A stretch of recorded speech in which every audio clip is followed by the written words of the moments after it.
Today we are going to discuss the neuro-ophthalmology from the perspective of the FRCS exam, especially the problem-solving exam. So we will know today how to approach different neuro-ophthalmology cases and how to think about them.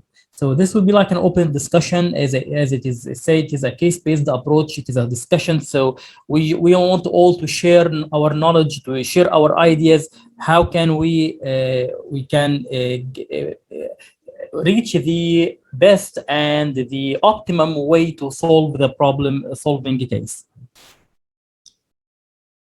Okay, so let's start with this is our schedule. We will be starting with the neuro-ophthalmology, followed by the pediatric ophthalmology and strabismus, then cornea and refractive surgery, then lens and cataract, followed by lid, lacrimal, and orbital diseases, then glaucoma, uveitis, retina, trauma, and emergency medicine.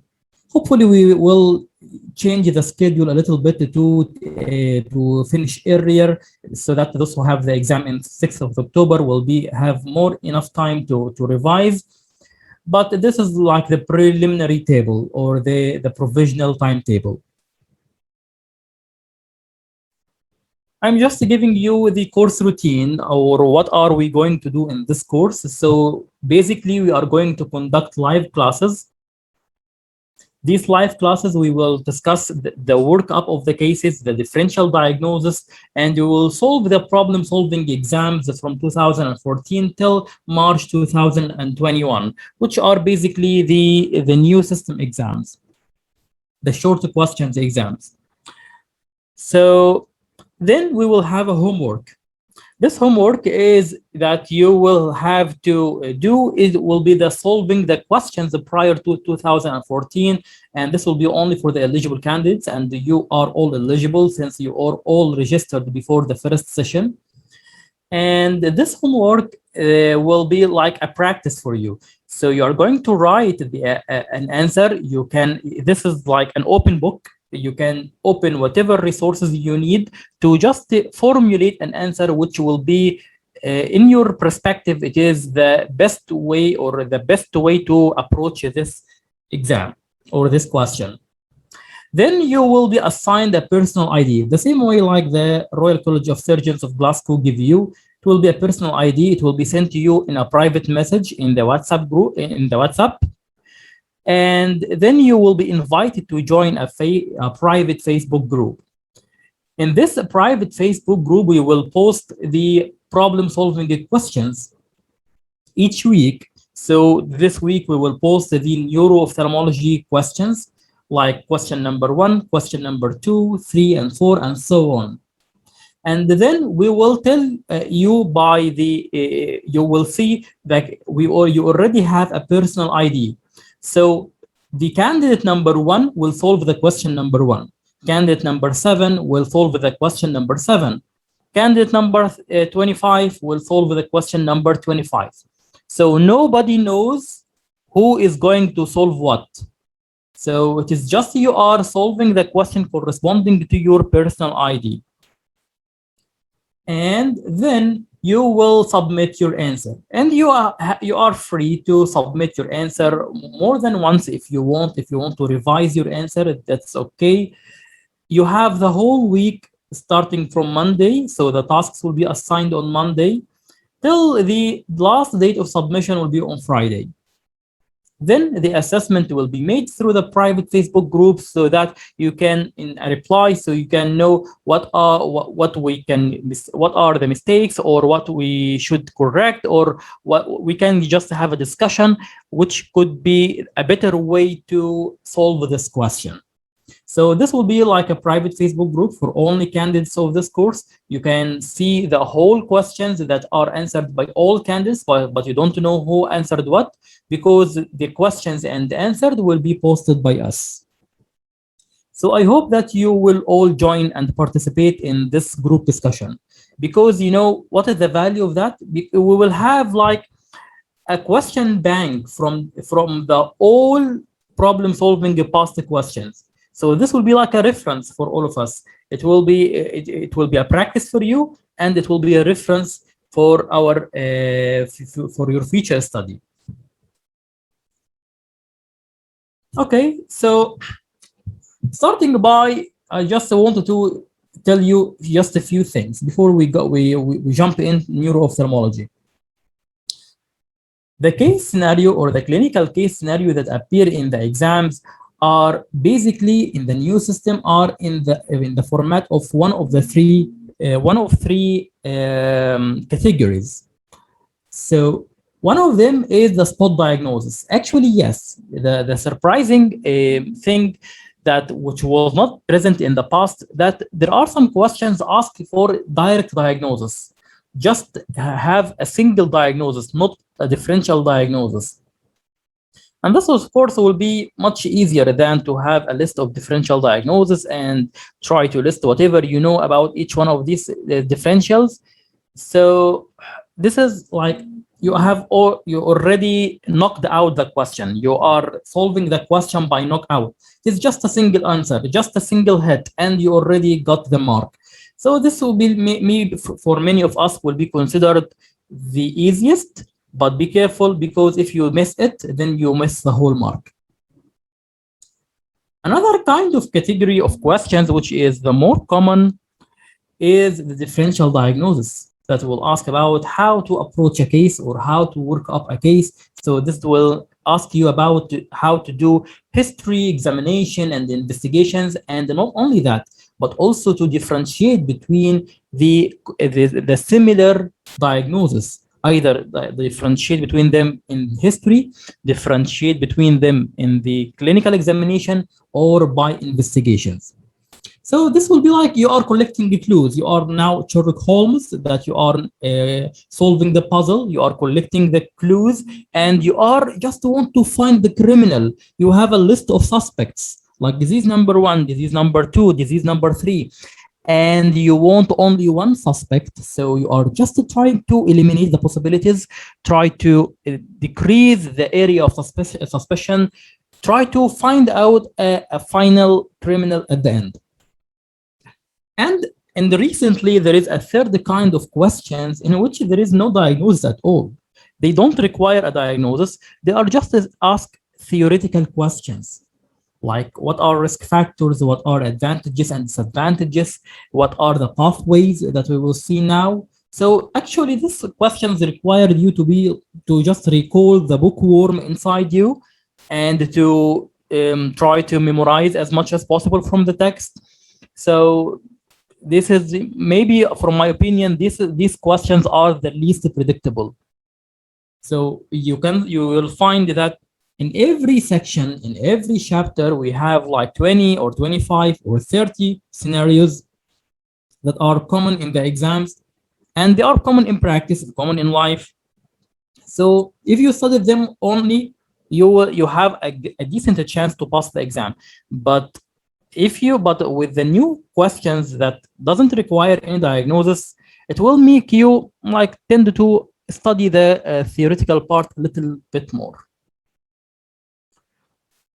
Okay, so the approach, as you know, we will start by history, complaint, we analyze the complaint of the patient, then we don't forget if there is a general history we want to ask about, like history of systemic diseases, like history of any other systematic problem that the patient could have. And also we ask about the ocular problems.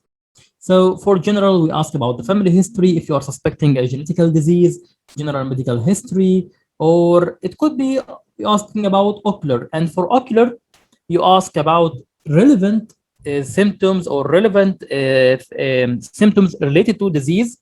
And as you are asking about the ocular history, you are excluding differential diagnosis, like you are excluding the dangerous and the common, related, and associated, as I mentioned before.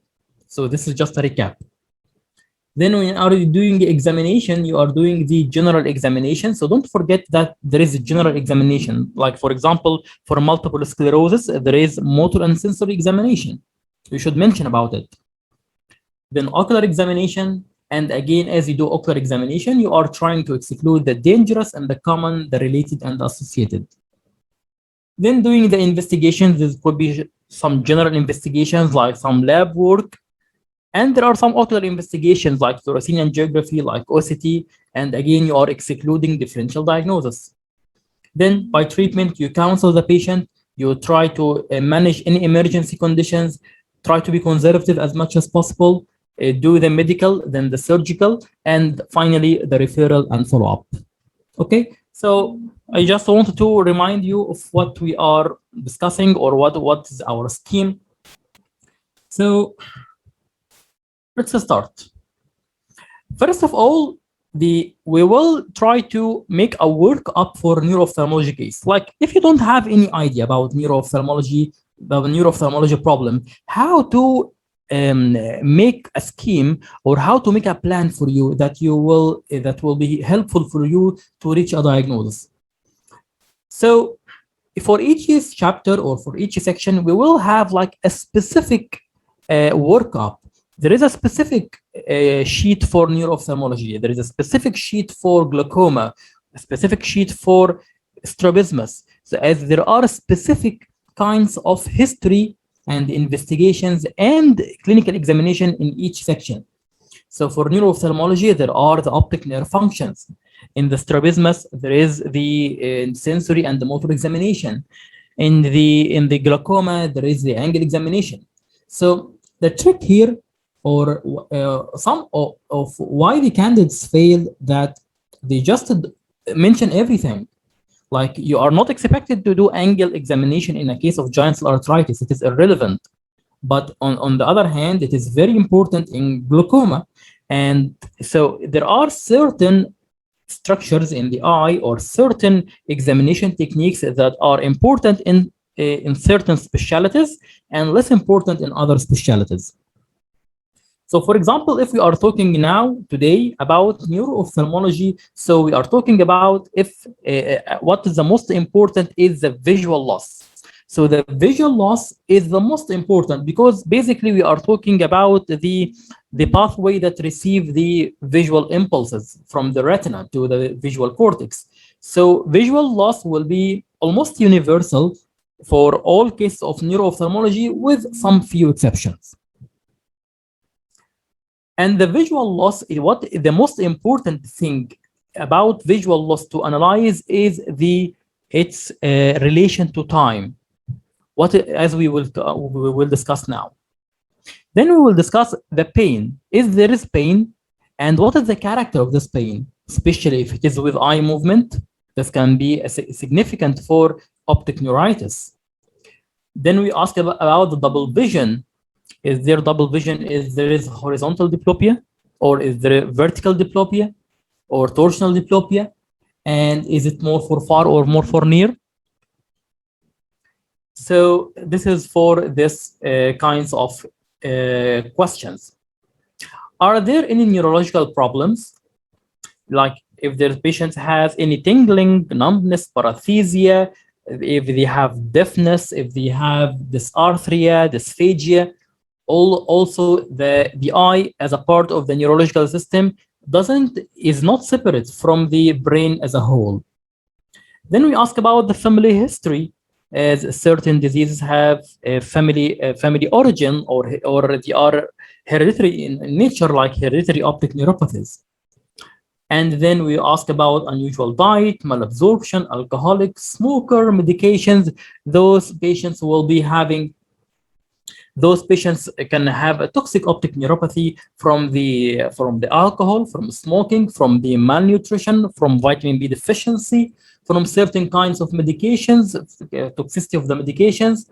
Also, so this should be also asked in the history. So if you have a case of neuro-ophthalmology and you just know nothing about it, nothing, just say these questions.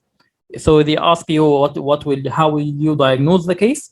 Say in the history, I will ask about the visual loss, the pain, the double vision, the neurological symptoms, family history, any unusual diet, malabsorption, alcohol, smoking, or medication. Okay, you got it now? Okay, so the kind or the purpose of these questions is to answer a simple question, is what is the lesion? In the neuro-ophthalmology, we have approach. It's called what is the lesion and where is the lesion? So by history, we can identify the nature of the lesion, and by examination, we can identify where is the lesion. So how can we identify what is the lesion? By just simple history. Demography, by age. Like, for example, there are certain diseases common in the younger age group or in the middle age, like optic neuritis. Other diseases may be common in the older age group, like vascular events, like atherosclerosis, like myasthenia gravis. So age is important.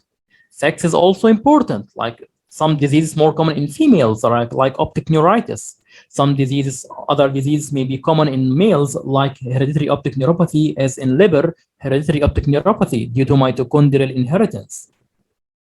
Race is also important because some diseases more common in specific races, like, for example, the optic neuritis is more common in the white race. So we need to identify these demographic data. The tempo of the disease, as I told you, is the most crucial to identify the nature of the disease. So to analyze the onset, the course, and the duration. So how is this important? You can know that we have different pathologies that can affect the visual system or can affect the body. These events can be either vascular or traumatic, inflammatory, like space-occupying lesion, like infiltration, like granulomas. So by knowing the tempo of the disease, we can pinpoint which category are we looking for. For example, sudden events or sudden pathology usually notes a vascular event, like giant cell arteritis with ischemic optic neuropathy, like central retinal artery occlusion, central retinal vein occlusion, vitreous hemorrhage. All these kinds of pathologies are due to vascular events, due to infarction, due to cessation of the blood supply, due to occlusion of blood vessels. So this means that they are vascular and they tend to occur in just very acute or hyperacute onset. On the other hand, the less rapid diseases are more kind toward inflammatory and infections, like the pathology that occurs over few days. This notes more that it is inflammatory in nature or it is infective in nature. If we just increase the timeline more and we are now checking for like days to weeks to months, we are now looking for a more gradual onset of disease, like tumor, like infiltration, like granulomas. And also, if there is increased intracranial pressure, this can take like weeks or months till it manifests clinically. Not only the onset is important, but also the course, because by knowing the nature or the course of the visual loss, you can identify what is or have a clue about what is the reason. Like for the vascular events, we said that they have acute or hyperacute onset, but they have a stationary course. So once they happen, the visual loss is stationary. So you don't expect that it will be progressive. Sometimes it can improve with time, but this is not the rule, but it is usually stationary. For inflammatory, they can be acute and progressive. And so they can be acute and progressive, but if they have received the specific treatment, they will be regressive. Or sometimes other diseases, other inflammatory diseases by nature, they have regressive nature, like multiple sclerosis.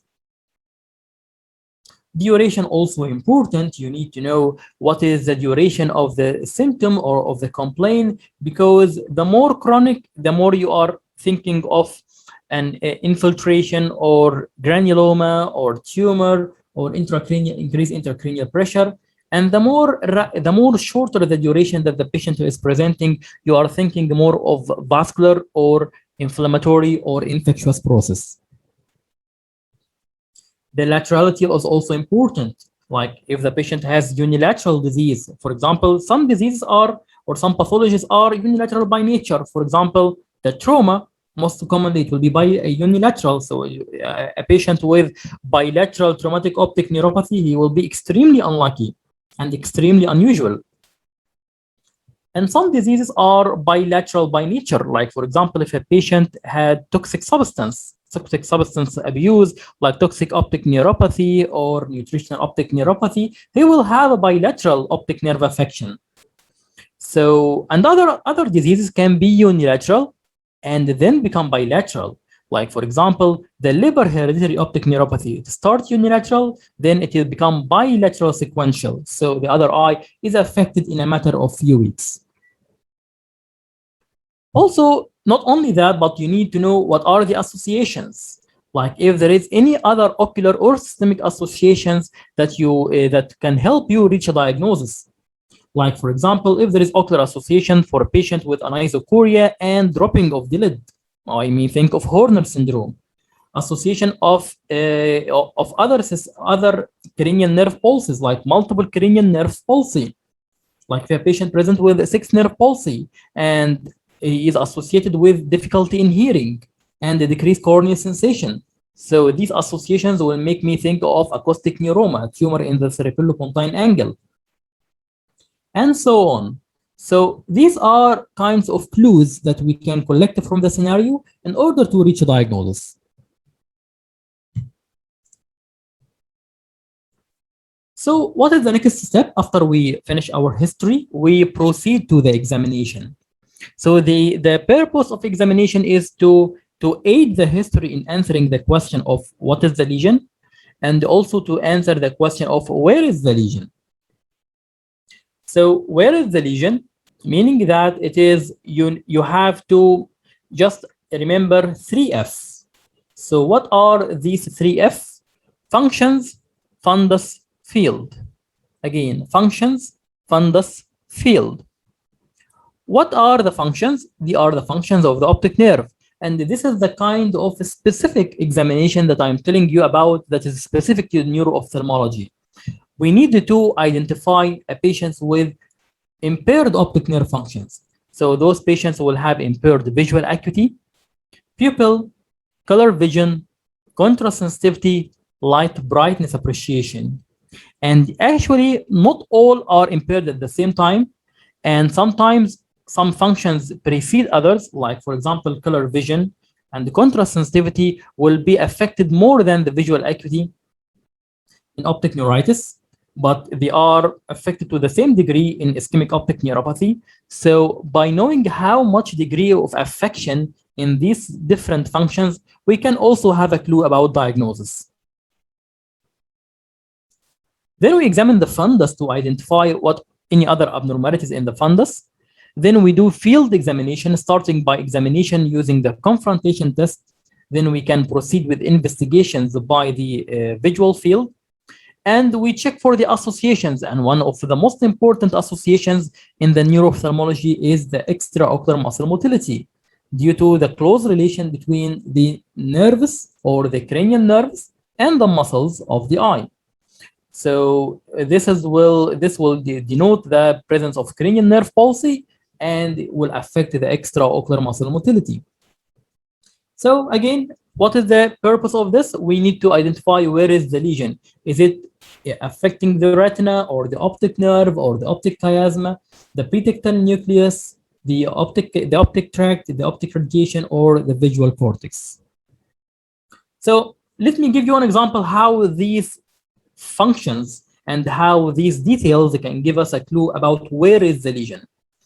For example, if I checked the visual the optic nerve functions and check the pupillary reflex and found that the patient has relative afferent pupillary defect, then this will localize the lesion to only 5 locations: the retina, optic nerve, optic chiasma, optic tract, pretectal nucleus, and this is only the 5 locations that will be affected or will cause a relative afferent pupillary defect.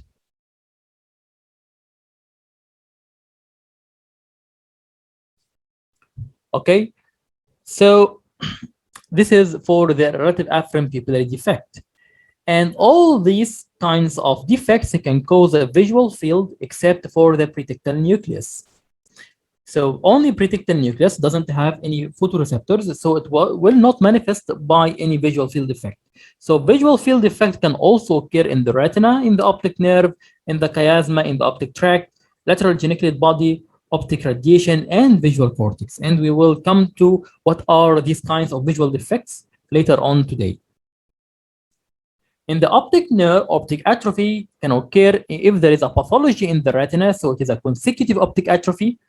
Optic nerve, optic chiasma, so there could be either affection of the optic nerve, either primary or secondary.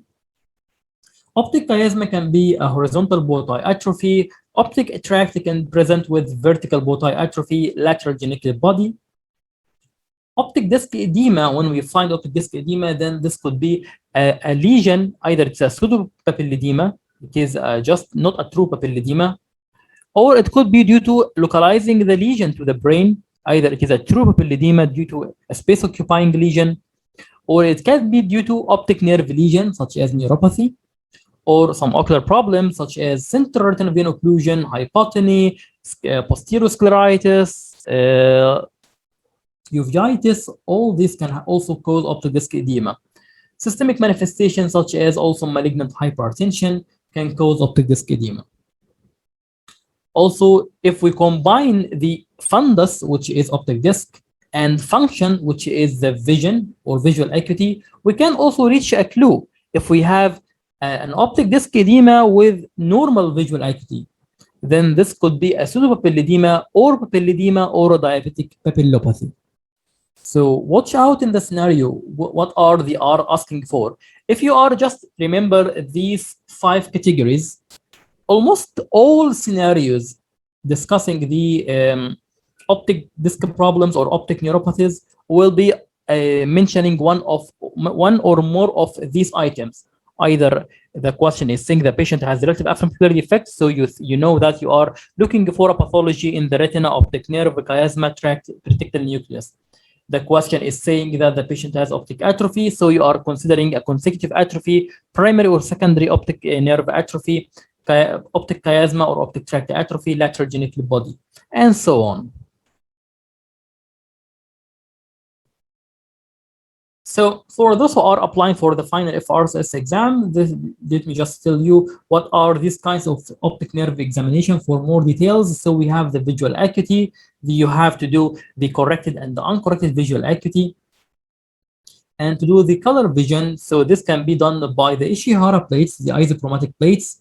And so you should identify how many color plates that the patient identifies, because this will be helpful for you first in order to have a clue about diagnosis, because color vision is severely impaired in certain diseases like optic neuritis, and also the optic neuritis, and in the toxic optic neuropathy.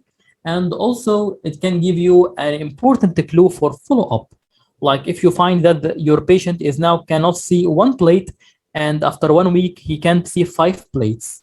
So this can give you a quantitative analysis of how much is the patient deteriorating.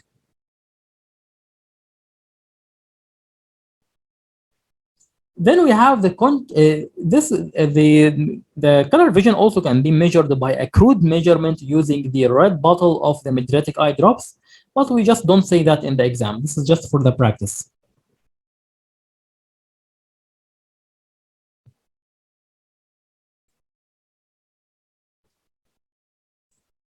Okay, Dr. Praga said, if the patient has red-green color blindness, can you still use the Ishihara or it is not relevant? It will not be very helpful. So the Ishihara is mainly made for the red-green blindness, not for the blue color blindness, or not for the tritanopia. So if you have a patient who has already red-green blindness, if you are doing the test, you will not be able to tell if his inability to answer is due to his red-green blindness or due to the optic nerve pathology. So I would assume, or I would think of another method to assess the optic nerve function is what I'm going to say now, which is the contrast sensitivity. You are welcome. So the contrast sensitivity can be done by many charts. One of them is the famous Billy-Robson chart. This is one of the neglected. Usually those who are not practicing refractive surgery, usually they don't bother with the contrast sensitivity, but actually according to the optic neuritis treatment trial, this is one of the, or this is the first function to be affected in the optic neuritis. Even before the color, even before the visual acuity, so contrast sensitivity is important. It can give you a clue that this patient has affection of the optic nerve or optic neuropathy. Light brightness appreciation is when you are comparing the brightness of light between both eyes of the patient. And this also can, is if the patient is reporting that the light intensity is less in one eye, then this can mean that the optic nerve is affected at that eye. And finally, and one of the most important functions is the pupil. You have to do the pupillary light reflex, the direct pupillary light reflex, indirect reflex, the swinging flashlight reflex, and also near reflex if it is more relevant to the scenario. So you can sometimes can give you a clue about light near dissociations, the presence of convergence retraction nystagmus in Parinot syndrome, and other conditions.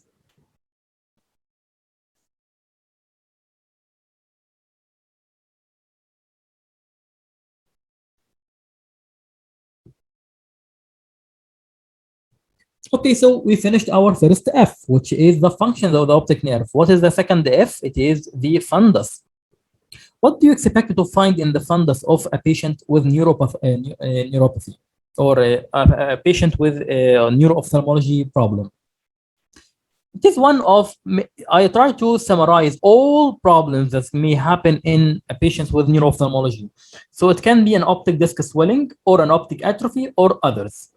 Optic disc swelling, when you find a case of optic disc swelling, this localize the pathology to, it could be either a pseudopapilledema or papilledema, inflammatory lesion, ischemic, toxic, compressive, infiltrative, hereditary, ocular disease, or orbital diseases. So these are the kinds of pathologies that will cause optic disc swelling. So whenever you have in the scenario a patient with optic disc swelling, think of all these. But if the question is saying that the patient has optic pallor or optic atrophy, then think of a primary optic atrophy, secondary optic atrophy, a post-glaucomatous atrophy, consecutive atrophy, and one of the most commonly forgotten optic atrophy, which are the hereditary optic atrophies. So these are kinds, or this is the differential diagnosis of optic atrophy. Other pathologies that can be found can be new vascularization on the disc, can be optociliary shunts, sometimes for cases of chronic papilledema or chronic open angle glaucoma, meningioma, or other diseases that will cause like all the central retinal vein occlusion. All these diseases can cause optociliary shunts.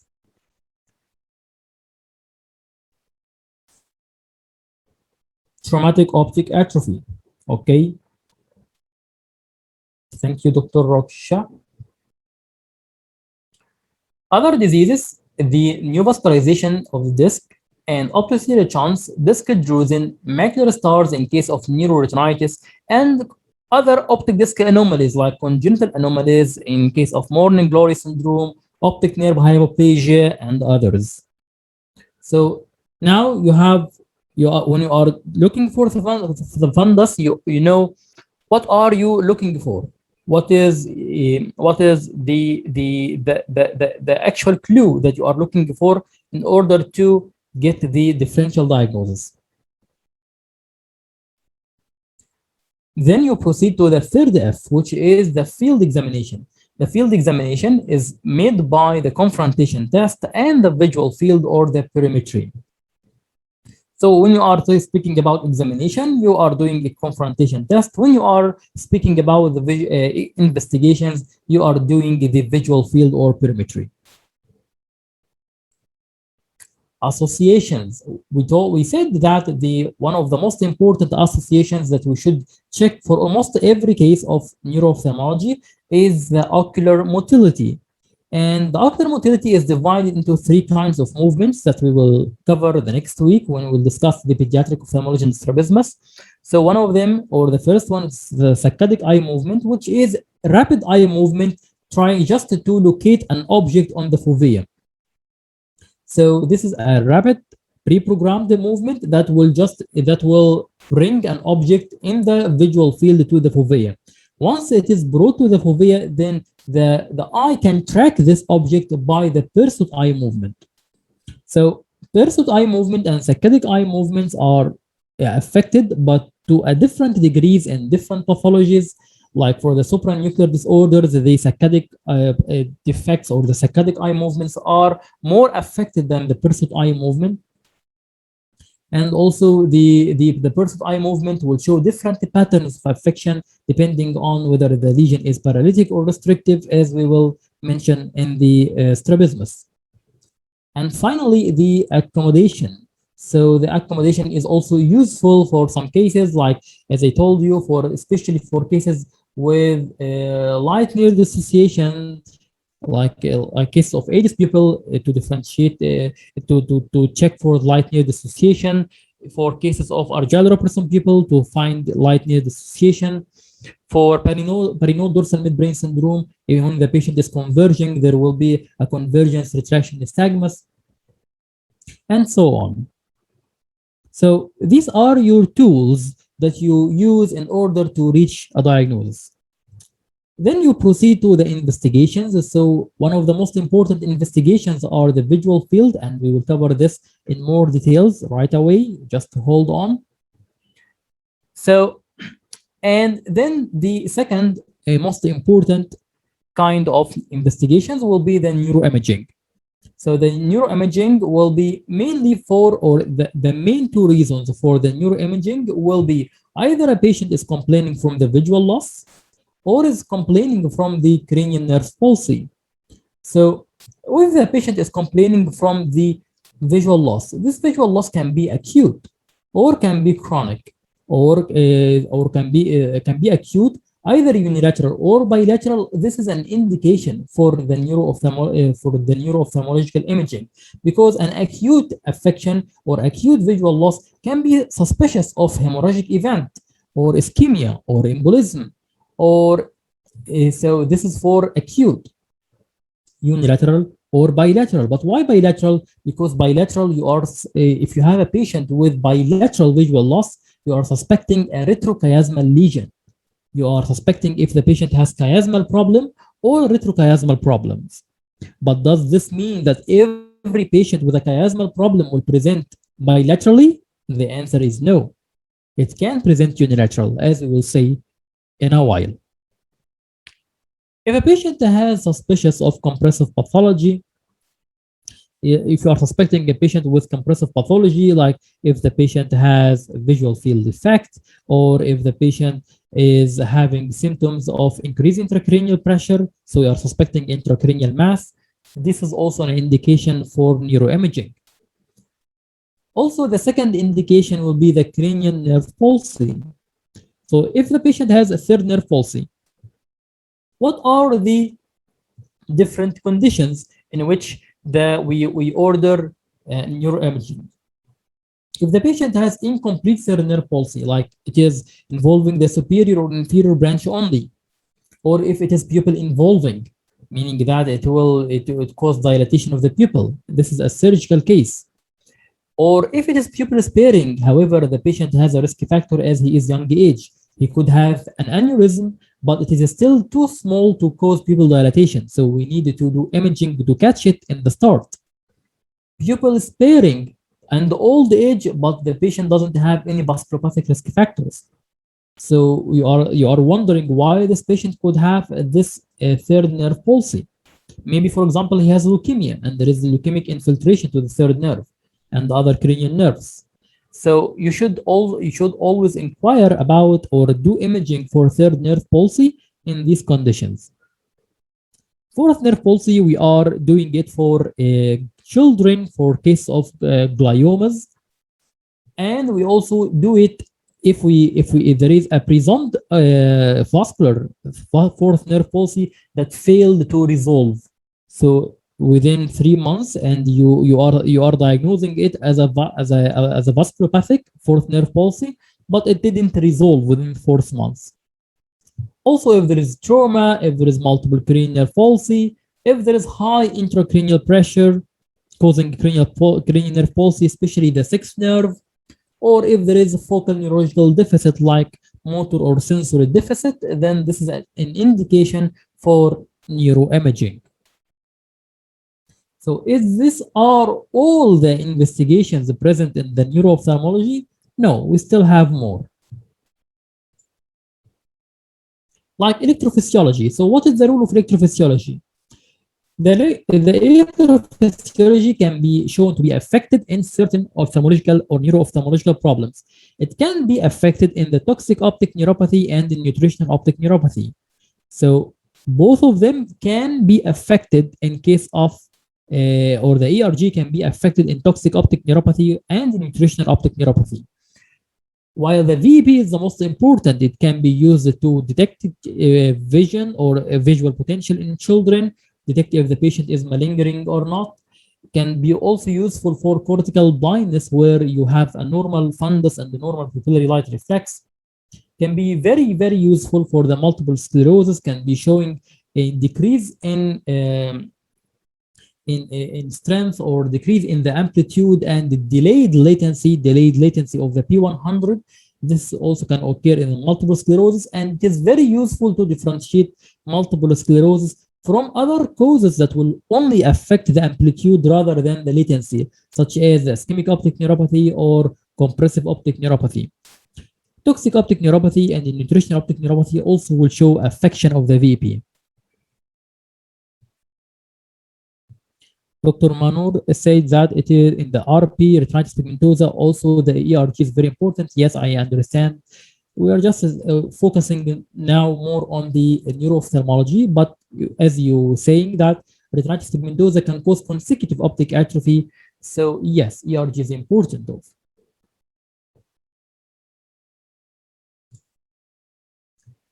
Also, we have some kinds of specific investigations for some specific cases, like a blood pressure for patients with non-arthritic ischemic optic neuropathy or hypertensive retinopathy. A patients to do blood sugar, like hemoglobin A1C for non-arthritic ischemic optic neuropathy. Serum lipid profile, like triglycerides, like cholesterol, like LDL and HDL for non-arthritic ischemic optic neuropathy. Serum homocysteine level for patients with non-arthritic ischemic optic neuropathy, especially who are young in age, those you are suspecting vasculitis, those who are doesn't have any vasculopathic risk factor, like doesn't have, they are not smoker, not hypertensive, not diabetics, so check for homocysteine. ESR and C-reactive protein and temporal artery biopsy for arthritic ischemic optic neuropathy. Aquaporin for antibodies for the neuromyelitis optica. CSF examination also can be useful, but we only resort for that in case of where the diagnosis is doubted or when we cannot reach a clear diagnosis. Like the pressure, high opening pressure in idiopathic intracranial hypertension, presence of cells like oligoclonal bands and the multiple sclerosis, so they will have leukocytosis with oligoclonal bands.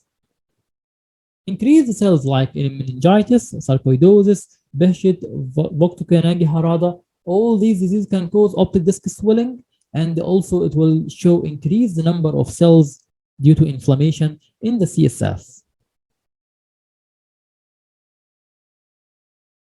Whenever we have case of isolated cranial palsy, we need to check for the blood sugar. We need to rule out the ischemia caused by the diabetes, and test out or test for the ischemic heart disease. So should check for if there is any problems, or we do echo or do ECG or Doppler studies like Doppler scanning. So we need to exclude the embolic reasons or the cardiovascular problems that may cause or precipitate ischemia leading to cranial nerve palsy. Hormonal assay also is very important. Like we do pituitary hormones if we are suspecting a chiasmal lesion that is compressing on the chiasma, causing a secretory tumor that will cause some endocrinal manifestations. So we do pituitary tumors assay so that we know what are the hormones that are secreted. Also, we can use the growth hormone assay for case of optic nerve hypoplasia associated with Demore syndrome, in which there is deficiency in the growth hormone. So growth hormone supplement will be very useful for those patients. Other specific investigations, as in myasthenia gravis, those patients will have a hydrophonium test, but this is test you should be obsolete now, or acetylcholine receptor antibodies. So we just test for antibodies against the acetylcholine receptors present in the neuromuscular junction, and finally electromyography to show a decremental response on repetitive stimulation. So this is like a quick overview, a rapid overview of how can we work up a neuro-ophthalmology case. So this will be very helpful for you if you just forgot everything and you are stuck or don't know how to proceed. So you have like a system that you of workup that you can follow now in order to gain marks in the question. Let's now start by what are the topics that we will cover in these lectures. So what are the important ophthalmological topics or workups that we need to address? Well, we have the optic neuropathies and the visual field loss and the anisocoria. So this will be covered today. And the ocular cranial nerve palsy, transient visual loss, ocular myasthenia, diplopia, headache, some visual processing defects, non-organic visual field loss will be covered in the next lecture.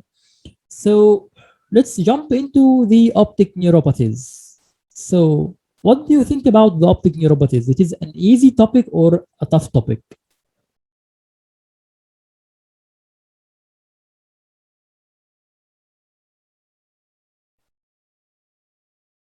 Like the differential diagnosis of optic neuropathy, what do you think? It is easy?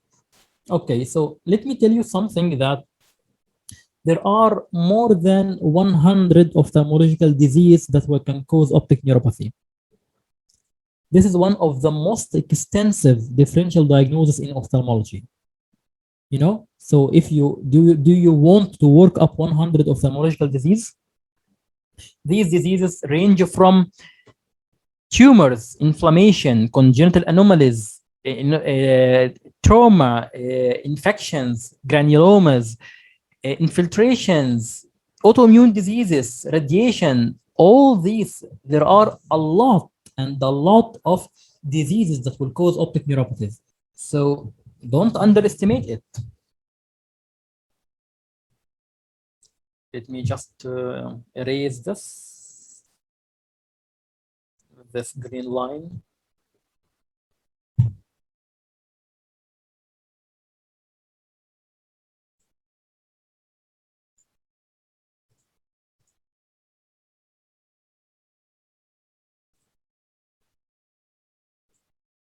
Okay, so again, so as you now maybe surprised, or maybe you are scared now, you are because of the optic neuropathies, but let's make it simple. Let's make it like, try to again have a system in your brain of how to think of an optic neuropathy. So basically, we have two kinds of optic neuropathies. We have the neurological optic nerve disorders that we are going to cover today, and we also have the glaucomatous optic nerve disorders or glaucomatous neuropathy. So this will be covered in the glaucoma lecture. So now we are covering the neurological optic nerve disorder. For neurological optic nerve disorders, they can be classified into a neuropathy or a swelling or an atrophy. So this is my classification for you to make it simple. So you tell me, so what is the difference? Could a neuropathy could be just a swelling or an atrophy? Well, let me just ask you, if the neuropathy is simply meaning that a patient has impaired optic nerve functions, but doesn't necessarily mean that the optic disc is normal. So you can check the fundus, you can find the optic disc is normal. So still you can call it an optic neuropathy because can be, for example, a retrobulbar optic neuritis, which is more commonly to be with normal optic disc. So for a neuropathy, it is a broad term that cover all any optic nerve affection or the optic nerve affection with whatever its manifestations. What only since it is affecting the visual function, the visual acuity, the contrast sensitivity, the color vision, there is relative afferent pupillary defect, there is visual field defect. It is called neuropathy, and this can be classified into hereditary and acquired, and each one can be either unilateral or bilateral. The same thing applies for the swelling and the atrophy. So the swelling or atrophy can be also classified into hereditary or acquired. Each one can be unilateral or bilateral. So don't panic. It will get easier now. So what are the other options, or what are the neuropathy can include either a swelling or atrophy. So these are belong to neuropathy. So you may think, okay, but sometimes when they ask me that a lesion causing optic disc swelling, another lesion will cause optic disc pallor, a third lesion will cause optic atrophy. So what is the difference? When a lesion will cause an optic disc swelling and when a lesion will cause an atrophy. So basically, any insult to the optic nerve can cause a swelling. It is just as broadly with some exception. Like if there is if there is compression on the optic nerve, it will cause swelling. If there is toxins affecting the optic nerve, it will swelling.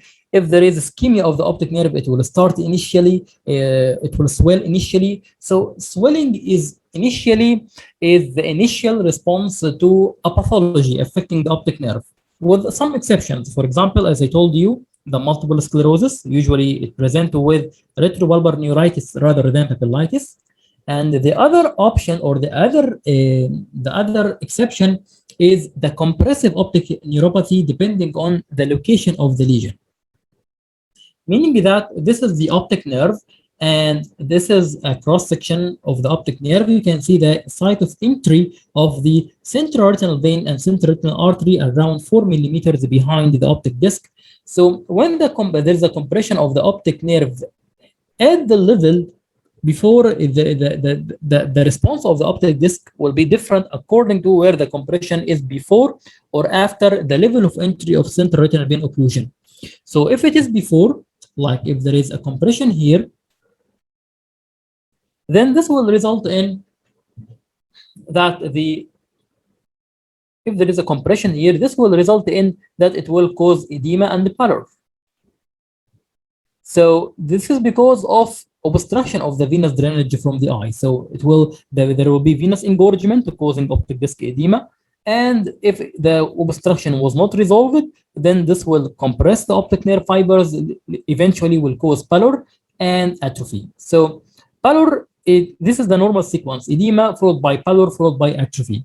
But if the compression is posterior, then the result will be pallor from the start. There will be there will be not preceded by the edema, but it will be starting by pallor immediately. Okay.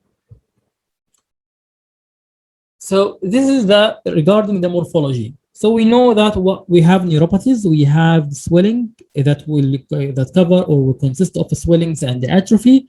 And we need to know now, if I have a patient with optic swelling or optic atrophy or optic neuropathy in general, what will be the differential diagnosis?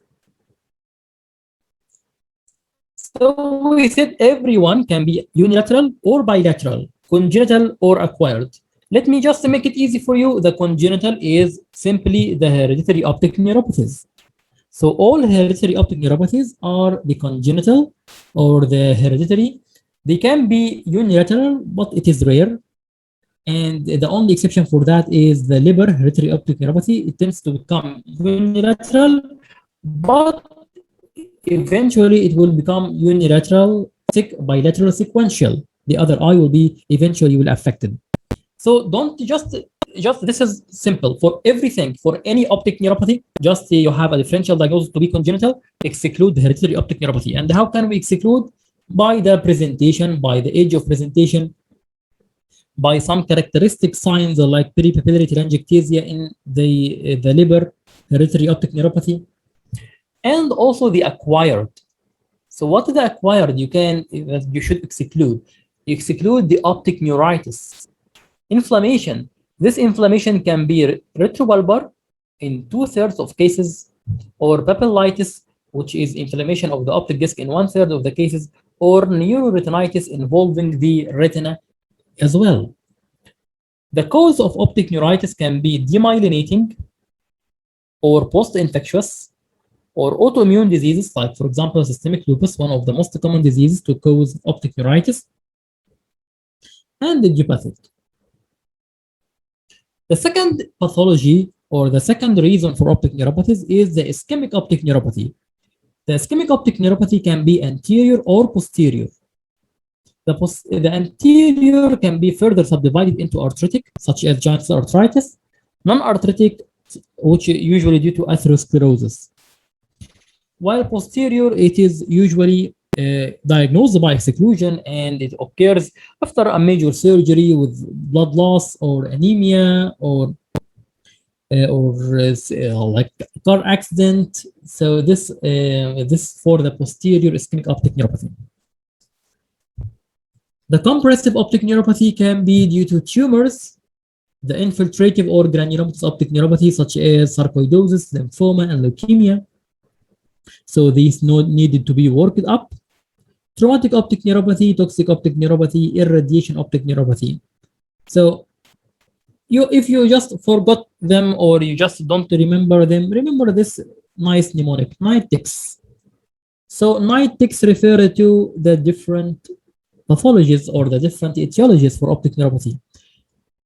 N for neuritis, optic neuritis; I for the infiltrative or ischemic; G for the granulomatous; H for the hereditary; T for traumatic; again T for traumatic; I for the irradiation; C for the compressive; and S for just not S for don't recall. Okay, so it is just night ticks. Okay. The optic disc swelling, well, it will be also divided into unilateral or bilateral, either a congenital or acquired. So a congenital is not commonly to cause a unilateral or bilateral disc swelling. So it is not a common cause of disc swelling, but it can be also mentioned as a differential diagnosis. So what are these kinds of congenital disorders? We have the dominant optic atrophy, which is called the GER optic atrophy, the recessive, like Burr and Didmode, and the mitochondrial, such as liver. These are called the congenital disc swellings. The acquired, we said everything. We said the inflammation, the optic neuritis, the ischemia, the compression, the infiltration, the granuloma, the trauma, the radiation, ocular diseases such as central retinal vein occlusion, posterior uveitis and scleritis, orbital diseases such as idiopathic orbital inflammatory disease or thyroid eye disease. So these are the cause of acquired by unilateral disc swelling. The acquired bilateral disc swelling, the most important to note is the papilledema. So first of all, you exclude the pseudopapilledema. So if the patient has peripapillary nerve fiber, retinal nerve fiber layer, or if the patient has tilted disc, or he has refractive error like astigmatism or hypermetropia with a small crowded disc, this can give you the impression of presence of pseudopapilledema. Papilledema is the most important and the most dangerous to exclude in a bilateral disc swelling. So you should exclude the space-occupying lesion, the idiopathic intracranial hypertension, dural venous sinus thrombosis, drusen, congenital optic disc anomaly. Yes, exactly, Dr. Manur. The drusen will also cause pseudopapilledema. And Space occupying lesion, idiopathic intracranial hypertension, dural venous thrombosis, and the drusen. Congenital optic disc anomaly also can cause bilateral disc swelling. Consecutive optic neuritis, like if the patient has papillitis at one eye and then develop papillitis in the other eye, which is not that common. Consecutive ischemic optic neuropathy, which is common. Toxic optic neuropathy, they will be bilateral in the same time. Systemic diseases such as malignant hypertension and also ocular diseases can be unilateral or bilateral. Okay, so these are the different types of optic disc swellings that you need to know, the unilateral or bilateral. So whenever you have a scenario in the exam asking about disc swelling, first of all, check if it is unilateral or bilateral, and the second of all, check if it is affecting the visual function or not. Because if it's affecting the visual functions, it can be any one of these. If it is not affecting the visual function, it is mostly a pseudopapilledema or a papilledema or a diabetic papillopathy.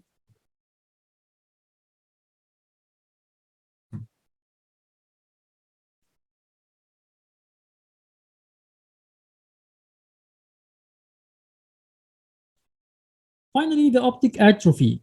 So what are the optic atrophies will equal the optic pallor.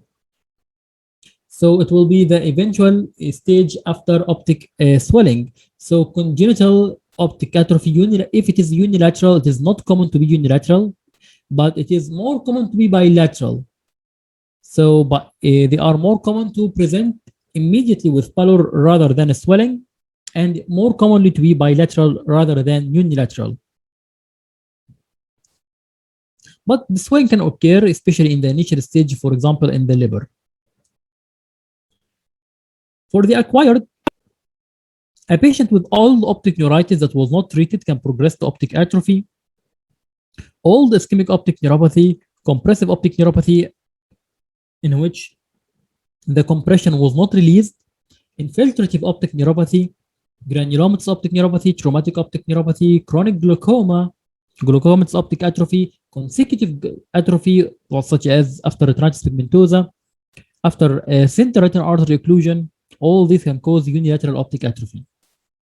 Bilateral atrophy can be due to chronic papilledema, toxic optic neuropathy. So this is also, again, the most important. If a patient with bilateral optic atrophy, always look for a space-occupying lesion in the brain causing bilateral papilledema, and this bilateral papilledema eventually, at the last stage, it will develop at optic atrophy. The toxic optic neuropathy, which is also very important. What are the agents that will cause optic atrophy or toxic optic neuropathy? Like if the patient is receiving tuberculous drugs. So the ironic thing here that the TB is causing optic neuropathy, and when you are going to treat the TB, the treatment itself will cause optic neuropathy. So the TB drugs such as the isoniazid, the ethambutol, the streptomycin, all TB drugs are causing the toxic optic neuropathy. Some drugs such as chloramphenicol, like digitalis and chloroquine, some toxins like lead, arsenic, and the methanol, and the vitamin B1 or thiamine, the 2, the riboflavin, the 6, the pyridoxine, the 12, the niacin, the folate or the folic acid. The deficiency of all these can cause nutritional or toxic optic neuropathy. The tobacco and the alcohol can cause also toxic optic neuropathy. Or the bilateral optic atrophy can be due to consecutive optic neuritis. So an old ischemic, the old optic neuritis, if it's affecting one eye, it will be unilateral. Affecting both eyes will be consecutive bilateral. The same thing applies for the ischemic optic neuropathy. Chronic glaucoma, retinitis pigmentosa, and finally the central retinal artery occlusion can be also bilateral. Okay. May I ask, sir, one question? Yeah, sure. Go on. Boss, as the vitamin A or ocular oral contraceptive pill can cause the papilloedema, while these drugs, whatever you are mentioning now, this one tuberculosis drugs or chloramphenicol or toxins, they can cause directly optic atrophy. Why it is so like this one? What is the difference between like this? I didn't get your question. Can you please repeat it? So causes of the optic disc edema, papilloedema, there is some drugs which can cause the disc swelling, like vitamin A and OCP, and like naloxone, like Yes, you these are are the talking. You are speaking about the benign intracranial hypertension. yeah papilloedema. Yes, they can cause the disc edema. Yes. And while these drugs, suppose the tuberculosis drug, INH, ethambutol, or chlorphenical, chloroquine, these are they can cause that disc edema, or only Okay. directly Okay. they cause the Let me tell you hypertrophy. something. Because that these drugs or these agents have direct toxic effect on the optic nerve. They cause direct toxicity to the optic disc and the optic nerve, so they will cause optic disc swelling and followed by optic atrophy. However, the agents that you mentioned, like vitamin A, like nalidixic acid, like tetracycline, the oral contraceptive pills, they don't exert a direct toxic effect on the optic nerve, but they cause rise of the intracranial, rise of the, it will cause increase idiopathic intracranial hypertension, and the idiopathic intracranial hypertension is what will cause optic disc swelling. And the proof of that is, if you compare the optic nerve function, you can find that the visual acuity is not affected that much in the early stages of the benign intracranial hypertension caused by the vitamin A or oral contraceptive pills, because these agents don't exert a direct toxic effect. On the other hand, these TB drugs or the vitamin B deficiency or these toxins, they directly damage the optic nerve, leading to severe visual impairment from the start. Like immediately after ingestion of methanol, large dose of methanol, they will cause a vision of like hand motion or a visual acuity of like 660. This is doesn't happen with the idiopathic intracranial hypertension from the start. So you got now the difference. One is acted by direct toxic mechanism. The second is acting by an indirect mechanism, like by a mechanical effect on the optic disc by causing idiopathic intracranial hypertension. You are welcome. Okay, so let's start our first case, and I appreciate your participation. So we have a 24-year-old woman is complaining of rapid loss of vision of her right eye over the last few days. She also noticed that the loss of vision is more marked while she is jogging in the morning. She is doing some exercise. Right eye examination or right eye examination revealed the best corrected visual acuity of 636 and relative afferent pupillary defect with blurred optic disc. And her left eye is normal. So what is your differential diagnosis for this condition?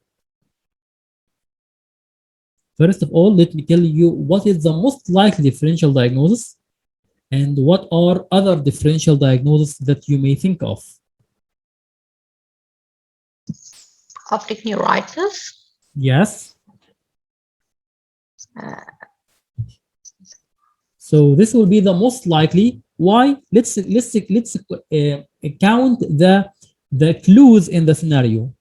Middle age, female, rapid loss of vision. The vision is more while she is exercising in the morning, which is called the Othov phenomenon. There is affection of the visual acuity. There is affection of the pupil, which is one of the functions. And there is blurred optic disc, which is not typical, but it happens in 30% of cases. So I agree that the most common or the most likely differential diagnosis, well, Dr. Muhammad Islam, it is the Devex disease tends to be more bilateral. This is unilateral. Okay, okay. So we have here a patient with those all manifestations, and her left eye is 6.6. So mostly it is not a retrobulbar optic neuritis because the patient already has a blurred optic disc, so it is a papillitis. So this patient has a papillitis.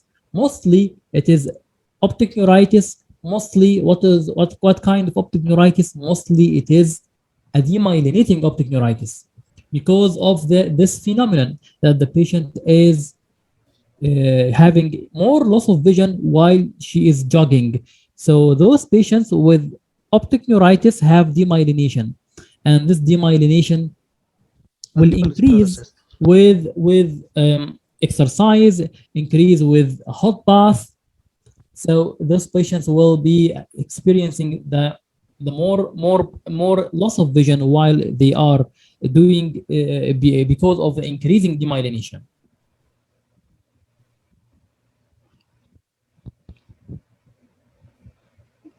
This is because of jogging in the morning. Maybe it's because of exercise. It is increasing. It is Pulfrix phenomena. Excuse me, it is what? Pulfric phenomena. It is called the Otho phenomenon. So And by the way, this Otho phenomenon will give us a clue that this could be a demyelinating optic neuritis. But is it specific to demyelinating optic neuritis? The answer is no. It can also occur in other lesions. That's why it is not a single differential diagnosis. It's other differential diagnosis. So what are other differential diagnoses? Well, based on the rapid history of loss of vision, we can think of other differential diagnoses. Let me show you. We can for it.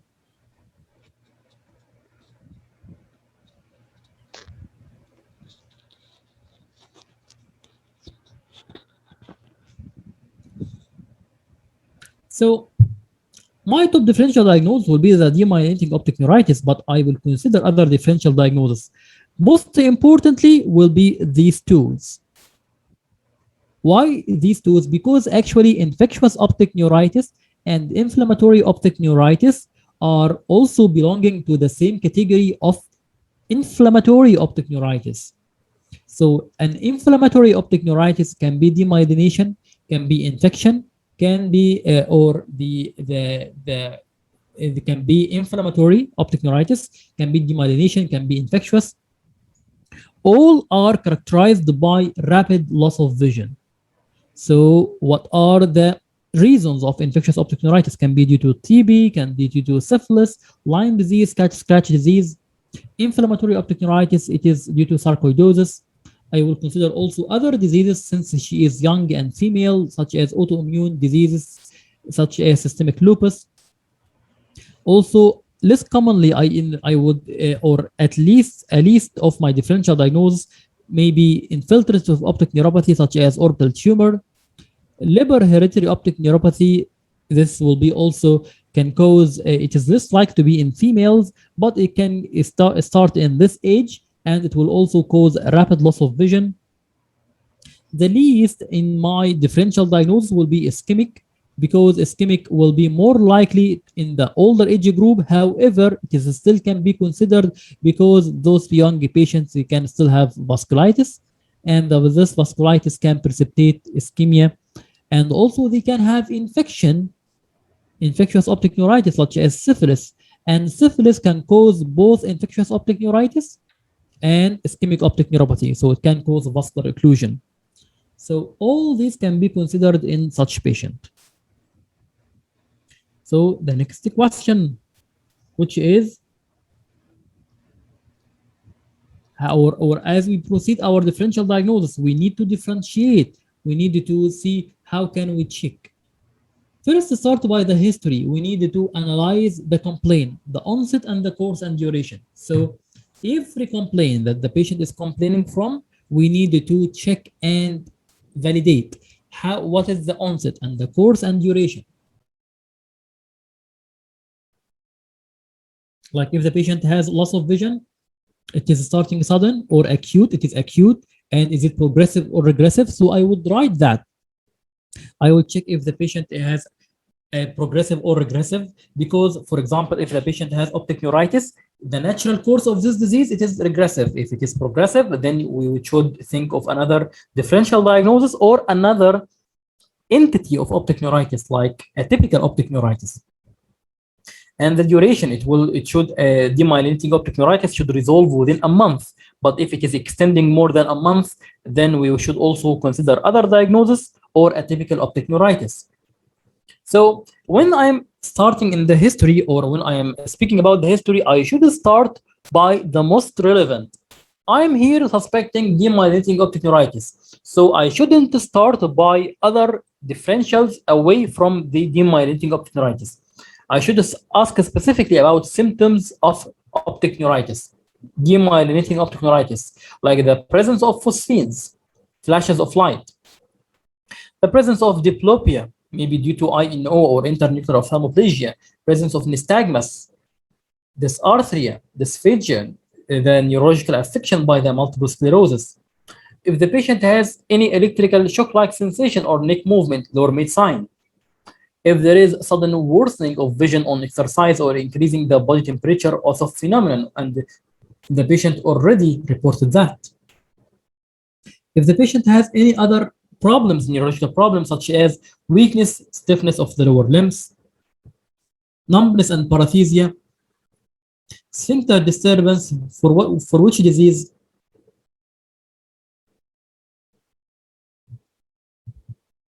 Why I would ask for sphincter disturbance? Neuromyelitis optica. Yes, exactly, the neuromyelitis optica. Past history of previous attacks. Then I will ask about, so I will ask first about the most specific. Then I will ask about other differentials. Like if I'm suspecting that this lesion can be due to compression, I will ask about manifestations of increased intracranial tension. If I are suspecting that it will be caused by systemic disease, I will ask about history of TB. How can TB, what is the history of TB? Like night fever, night sweat, loss of weight, loss of appetite. Then ask about the history of syphilis. What will be the history of syphilis? Like unprotected sexual relation, like substance abuse. Ask about the history of sarcoidosis. How can we ask like, if there is any history of chest problems? So just ask just in few words. You are just showing the examiner that you have broad knowledge. For Lyme disease, ask for history of tick bite, the Borrelia burgdorferi, exposure for cat scratch disease, bleeding tendency, recurrent infection and anemia, which can denote lymphoma and leukemia, history of peptic ulceration and tuberculosis. And this is not for to reach a diagnosis, but this is just to for the steroid treatment. For if this patient has to receive a steroid, then I should exclude the presence of tuberculosis, and also should exclude the presence of peptic ulcer. So after I proceed with history, I proceed with examination. So I start by general examination, like general neurological examination, motor and sensory. Then proceed to the ocular examination, starting by the visual acuity, corrected and uncorrected. Then testing for the optic nerve functions. So there will be reduce the visual acuity, reduce the contrast sensitivity, and light brightness. And I would expect that the color vision is severely impaired, disproportionate due to the affection of the visual acuity. So if this patient have visual acuity of about 636 or 624, he may only see 1 or 2 or 3 plates of the Ishihara plates. The important association is the extraocular muscle motility. What could I find if a patient has multiple sclerosis? He could have internuclear ophthalmoplegia. He could have ocular cranial nerve palsy. So from the multiple sclerosis, from the infiltration, from compression by a mass, this also can all occur with the, or detected during motility exam. The anterior segment and the intraocular pressure usually are normal in case of multiple sclerosis. But if I'm suspecting other pathologies, like if the patient is suspecting sarcoidosis, then there could be some iris nodules, there could be anterior chamber reaction. If I'm suspecting that the patient also has any kind of uveitis, then the anterior segment will show some cells and flare. The intraocular pressure can be high. Posterior segment may show vitreous cells due to multiple sclerosis. So the multiple sclerosis can cause also intermediate uveitis. So I need to check the presence of the vitreous cells. and papillitis. So the patient here is presenting with papillitis with hyperemia and diffuse swelling of the optic disc. This is also important that the patient has diffuse swelling, because if it is diffuse swelling is more characteristic for the inflammatory, or sorry, for the optic neuritis, rather than other entities like ischemic. For example, as in ischemic, the swelling is more likely to be sectorial in non-arthritic ischemic optic neuropathy. Macula will be normal in typical cases, but if it is atypical, it can show macular star or macular exudation. And this is one of the most important things that it is tend to be forgotten, which is examination of the other eye. Don't forget examination of the other eye, because other eye sometimes can give you important data about the examination of the same eye. So if it is like the presence of contralateral disc pallor, you know that this eye had previous attacks of optic neuritis. So this patient could have a multiple sclerosis. Pallor, especially when it is a temporal pallor, this is very important to signify the affection, the previous affection of this eye, of the other this eye and the other eye. So how can we exclude ischemic optic neuropathy? By chalky white edematous optic disc with overlying hemorrhage, sectoral disc edema. Compressive optic neuropathy can be can lead to chronic disc edema, optocerebral chance, proptosis, and choroidal faults. And of course, we can simply exclude that because we don't have these shunt vessels. These are a sign of chronicity.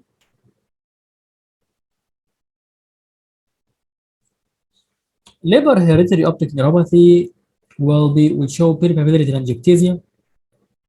Cat scratch disease can show neuroretinitis, macular exudation, macular star. Sarcoidosis can show panuveitis, periphlebitis, candle wax dripping, choroidal granuloma. So what actually we are doing in the history and the examination in our workup is to just mention the first of all, we should have this plan that we talked in the orientation lecture. So in this plan, I figured out that this patient could be number 1, number 2, number 3, 4, 5, 6. Then I should now analyze these 6 differential diagnoses in terms of history, examination, and investigation, starting by all the details of the most likely diagnosis, and then mentioning few details about other possible differential diagnoses.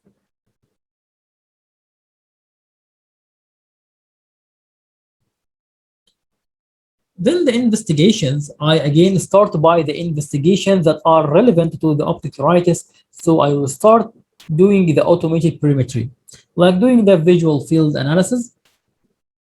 And according to a study, a famous study called the Optic Neuritis Treatment Trial, the most common visual field effect will be the diffuse decrease in the sensitivity in the central 30 degrees. This is followed by other kinds of defects, such as focal, central, or centrocecal scotoma, and altitude, then followed by altitudinal or arc defects. So basically, any visual field defect can occur in the optic neuritis, but it is more to be decrease in the central sensitivity, followed by decrease in the or central and centrocecal scotoma. The gold standard for diagnosis will be the MRI. But which MRI? We need to memorize this sentence because the MRI has specific characteristics. We do MRI on the orbit and the brain with FLAIR, which is a fluid attenuation inversion recovery, and a technique that will help in identifying the multiple sclerosis plaques, and gadolinium contrast. This gadolinium contrast will delineate the active lesions, such as inflammatory lesions, such as the tumors.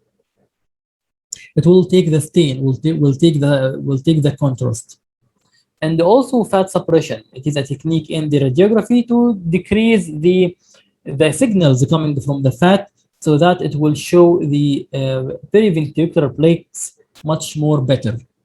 So what happens if we are doing this? We can see the periventricular white demyelinating plaques, which are more than 3 millimeters in size. These are the significant plaques, and these are what they require treatment.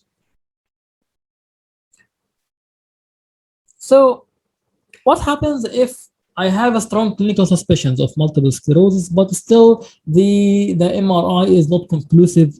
I can aid my diagnosis by VEP. Like I ask for VEP, it will show decreased amplitude and increased latency. So it will help to differentiate from the ischemic causes or compressive causes. And finally, the last resort, my last option. So I'm going to say that if I am unable to reach diagnosis and I still have a very strong clinical suspicion to multiple sclerosis, I will order an order lumbar puncture. In the lumbar puncture, we only use it for a typical case. So whenever I cannot reach a diagnosis, this is called a typical case. And in lumbar puncture, it will reveal leukocytosis and oligoclonal bands. Okay. So this is for the investigations for the optic neuritis. Is that all?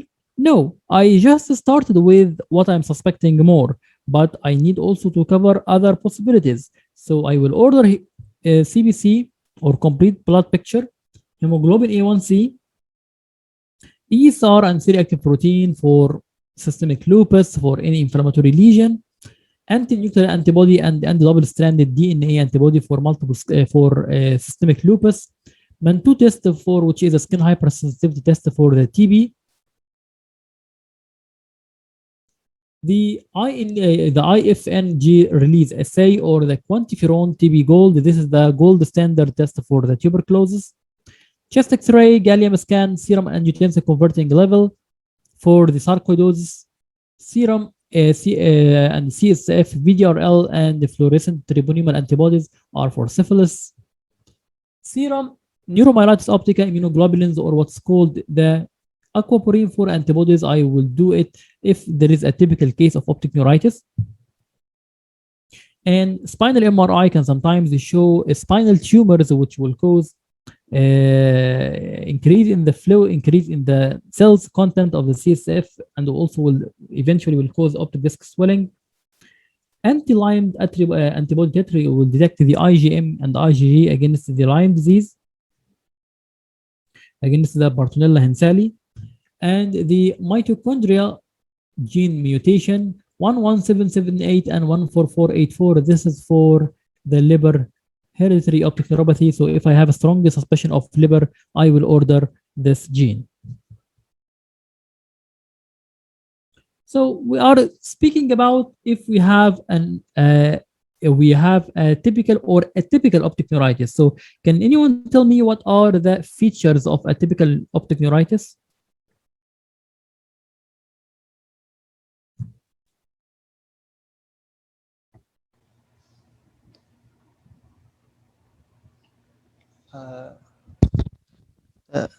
There will be, sir, I mean, atypical, most probably there will be the bilateral neuritis, Yes, and exactly. there will be no pain. Exactly. And mostly there will be the posterior chamber inflammation, also posterior. Yes, exactly. And also the disc swelling will be there in the atypical. It is a severe disc swelling maybe. And also the age is more than 50 years of the age. Mm, You almost said the most of the features. So as you said, these are the features or the difference between the typical optic neuritis and the atypical optic neuritis. Well, 2 weeks, it is very rapid, but it is actually it is that it is worsened rather than it is no recovery. Like there is worsening of the vision within 2 weeks or over several days to 2 weeks. So this can be a warning sign that this patient has atypical optic neuritis. Okay, so if the patient can, if even if it is typical, it will show still show no recovery within 2 weeks. So in the typical optic neuritis, the vision usually worsen over a few days up to 2 weeks, and then after 2 weeks, it start to improve by its own. So 75% recover visual acuity of 6/9 or better. However, in the atypical optic neuritis, there will be lack of improvement or lack of progression. Okay, so as Dr. Muhammad said, it is more in the young, the typical more in young, while the atypical more in the old. The onset more acute in typical, more chronic in the atypical. The sex is more in females, the Caucasian female. You remember the race, the white race is classically described with optic neuritis. Atypical optic neuritis is male. Laterality is typically unilateral. The atypical it is bilateral or sequential. The pain is present in most of cases of optic neuritis is typical, but there is no pain for atypical. Optic disc appear normal in 2/3 of cases in optic neuritis. However, in the atypical, there is significant papillitis. There is no hemorrhage, no exudates in the typical, but there is hemorrhage and exudates, which may denote underlying inflammatory process such as uveitis, causing paraplanitis, choroiditis, and phlebitis.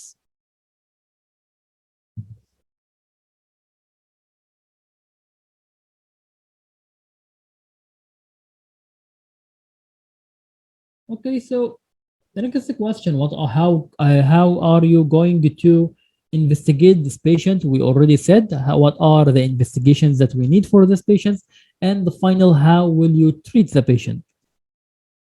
So first, we start by counseling. We need to counsel the patient about his condition. What is the purpose of the treatment? Does the treatment will make a difference? Yes, it will make a difference, as it will decrease the current rate of clinically definite multiple sclerosis over the 2 years. And this is again the result of optic neuritis treatment trial. Your answer will be very professional if you are just speaking in the language of trials, like why we are doing this, why we are starting by pulse steroid, not oral steroid, because of this is the result of optic neuritis treatment trial. What is the first symptom to be affected is contrast sensitivity according to the optic neuritis treatment trial. What is the commonest visual field defect? It is the decreased sensitivity of the central set degrees according to the optic neuritis treatment trial. So trials are important, and I will try to show you my lecture. I have already lectures for the trials in ophthalmology as a part of the advanced ISO course. I think that they could be helpful for you. Okay, so what is the rule of treatment? Should decrease the rate of recurrence. This is one value. And the second value that it will fasten the treatment, but it doesn't affect the visual outcome. Like if the patient is meant to reach 6.6, he will reach 6.6 with or without the treatment, but the treatment just fasten the duration.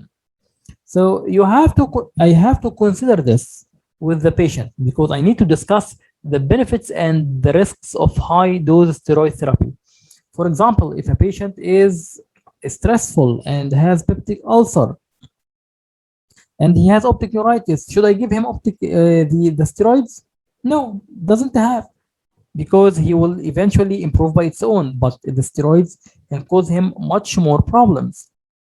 So we need to just calculate the risk and the benefits for each patient individually in order to justify the steroid therapy, because for those patients, they are receive a massive dose of steroid. So we need to know that they are systemically free. Then I will refer the patient to internist for steroid workup. I want the internist to measure his blood pressure, blood sugar, to measure his bone density, to check if there is any history of TB or peptic ulceration, measure his weight. All this should be assessed before the pulse steroid therapy. And I'm going to refer the patient to a neurologist for multiple sclerosis management. So this can be done by methylprednisolone, 1 gram per day for 3 days, followed by oral steroids in the form of prednisone, 1 milligram per kilogram per day for 11 days, and then rapid tapering, 20 milligram per day on day 12, or and 10 milligram on the day 13 to 15. So we give pulse steroid therapy, large dose, followed by the gradual tapering. So the patient may ask you, does it worth, or is the prognosis is good? Actually, yes, it is very good, because most of the patient, 94%, they recover vision to 612 or better at 5 years. Only 3% had 12 to 100 or worse vision at 5 years.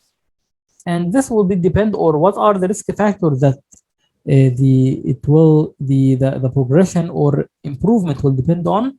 This mainly depends on the baseline visual acuity and the presence of MRI lesions. So the number and the size of the MRI lesion will count.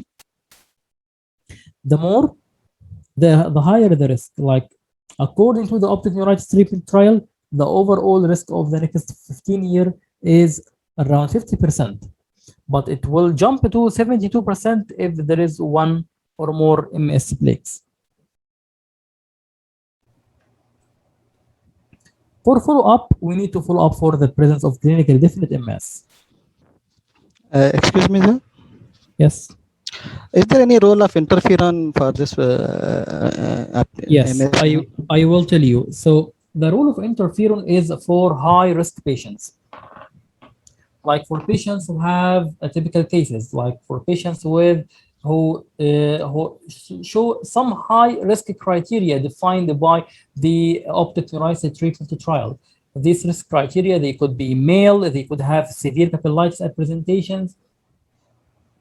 Those patients, if they are not responding to the regular regimen of the steroids, of the pulse steroid therapy, then I will consider to add the Avonex or the interferon alpha to B in order to make a better response to decrease the risk of development of clinically different multiple sclerosis over the next 3 years, not the 2 years as in case of optic of the pulse steroid therapy. So it is reserved for the high risk patient or the atypical cases. Okay. So it means, suppose if the patient who has multiple sclerosis, if the steroid is contraindicated, as you mentioned there, the patient is suffering from because of the peptic ulcer or any other disease, so maybe the steroid can cause the more harm. So is it not alternative of the steroid? So we can start with the interferon instead of the steroid therapy? If the patient has typical optic neuritis, then there is no need. Like the patient will resolve by its own, because the steroids will not affect the final visual outcome. And I will counsel the patient about that. Because, like, for example, if the patient has tuberculosis, or does the patient has peptic ulcer, then I will suggest to the patient, I will explain the risk, and I will suggest that this patient shouldn't receive this steroid and should just be observed for spontaneous resolution. But if the patient is not resolving, then I will suspect that this patient is atypical. So then I will think of giving the interferon alpha to B. So should we start, or we have to refer to the neurologist to he will start this one? This is the other. This is like a controversial. It's so some it is for all ophthalmology, or as far as I'm concerned, that for in the most of the ophthalmic practice, they will deliver the treatment themselves, because actually, in many occasions, the patient doesn't have any neurological problems. It is only the patients only present with optic neuritis. So this can be like in 2/3 of cases of multiple sclerosis, the initial presentation will be to you as an ophthalmologist with optic neuritis. So this is usually managed by the ophthalmologist. However, you can liaise with the neurologist if the patient has associated neurological insult. Okay, thank you. Thank you. Okay.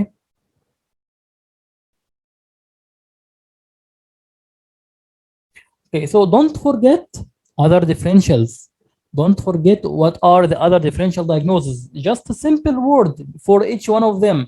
Like, if the patient has syphilis, what will be the treatment? Penicillin G. If the patient has tuberculosis, will be antituberculous drugs. Lyme disease will be the combination of antibiotics, amoxicillin, doxycycline, ceftriaxone, or intravenous ceftriaxone. Cat scratch disease, such as doxycycline, rifampicin. Sarcoidosis by steroids. systemic lupus with steroids and immunosuppressive. So you don't just dive into details of the differentials that are unlikely, because you don't do this in practice. You are starting the most common, and when your treatment is not giving a response, then you are considering a differential diagnosis. But you don't give treatment for everything at once. Okay, so you should mention that to the examiner, that if the patient is not improving, I will consider atypical cases. I will consider other diagnosis. I will do further investigations like 1, 2, 3. I will then I will manage accordingly. If the patient turned out to be, if the syphilis serology turned out to be positive, I will give penicillin G. If the Lyme disease serology turned out to be positive, I will give combination of antibiotics and so on. Okay, so the examiner will understand that you have an approach. You have a certain sequence of management that you follow in order to reach the correct diagnosis.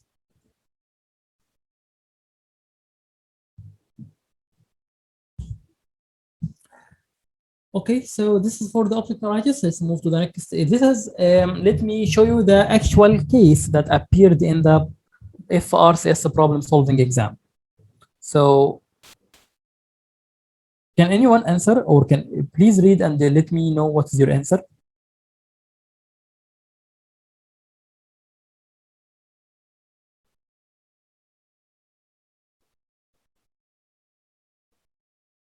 So why this patient unlikely to have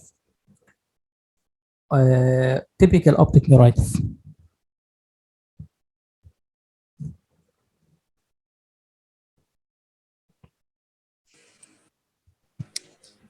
What are the features against typical optic neuritis here? Well, it's a male, and Yes, it has a it's a man with and it's not an acute presentation, more chronic over 3 weeks, with a pale disc. That's not really usual, the presentation in a typical case of optic neuritis. Okay. So first of all, he is not young. He is not old, but he is not young as well, because he is 40-year-old and he has sudden unilateral progressive visual loss in the right eye for 3 weeks. Being a progressive visual loss for 3 weeks is extremely unusual. It should be regressive. So it should be regress after 2 weeks. And his visual acuity is 660 and 6.6 with right eye retinal defect, right color vision defect, right disc pallor. So again, the pallor is unusual. So there are some features here that are against that this patient has typical optic neuritis. So what signs you look for? Just what we are mentioned, the signs of the atypical optic neuritis, the sense like the age, like the presence of the bilaterality, or the older patient, the chronicity, the male, the rapidly progressive nature, the lack of pain, the papillitis, the hemorrhage. I will check for other signs of inflammation. This is what I'm looking for. I'm looking because this is patient with atypical optic neuritis. This optic neuritis is a part of underlying total or underlying ocular inflammatory process. So look for other features of inflammation like that of sarcoidosis, for syphilis, for other inflammatory diseases. What investigations, what will you do? We said the investigations that we will do in atypical cases. And what is the differential diagnosis? We already said the infiltrative, the infectious, the inflammatory, and the compressive, but unlikely to be sudden. So this will be the most important differential diagnosis. Okay, so we will move to the next question. I am afraid that our time is running out fast.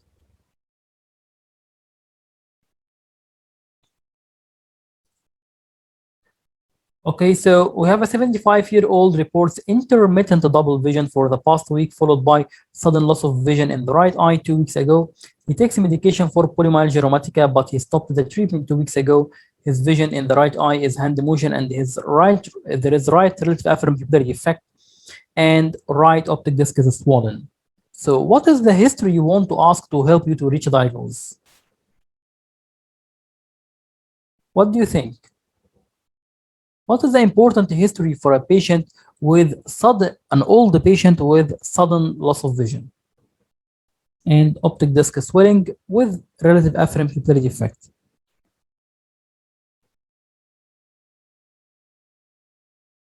Pain, yes. Fatigue, scalp pain, exactly. Scalp tenderness, that's correct. Jaw claudication, perfect. So you are now pointing to a disease called giant cell arthritis. So any other disease we may think of other than giant cell arthritis?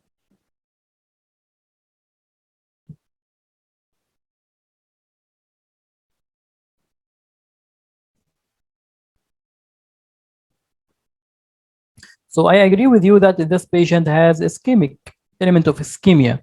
And why I am thinking of ischemia? Because of the tempo of the disease. It is sudden and stationary. It appeared all of the sudden, and then it was stationary. Didn't worsen. So I'm thinking of a vascular event.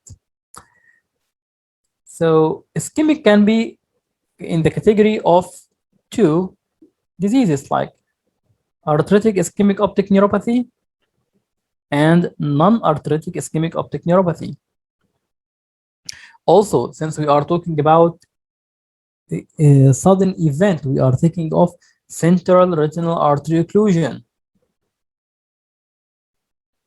And also, central retinal artery occlusion can occur as a part of or in association with arthritic or non-arthritic ischemic optic neuropathy.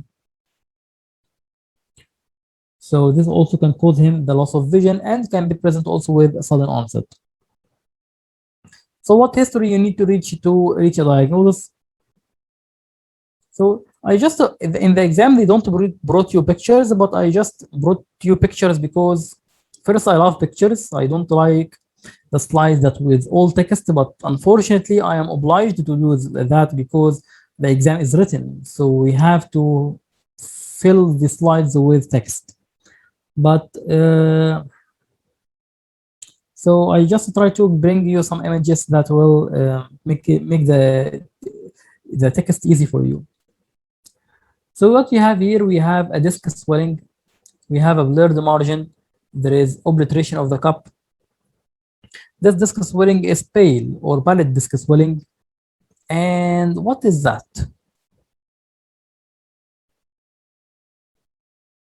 Can you tell me?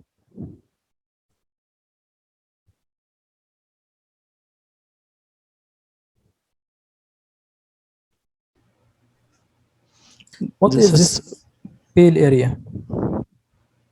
BRAO, this one? Oh, you are close. It is a ciliary retinal artery occlusion. Okay. So this patient has a ciliary retinal artery occlusion in association with the ischemic optic neuropathy. Okay, so what is the differential diagnosis? So let's review. My top differential diagnosis will be ischemic optic neuropathy. Other differential diagnosis I may consider is the lesion that may cause rapid insult to the optic nerve, since the patient has a week or 2 weeks of intermittent vision, double vision, then followed by sudden loss of vision. I may think of other infectious lesions such as syphilis, TB, Lyme disease, herpes zoster, herpes simplex,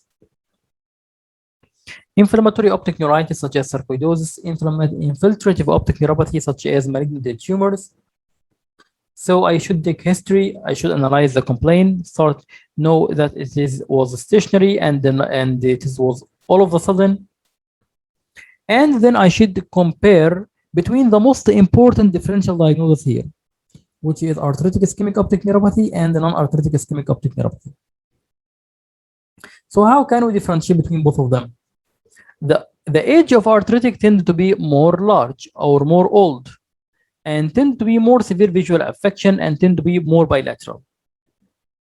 So don't forget that the giant cell arthritis is the patients are typically older, more than 50. They are showing they become more severe and more bilateral.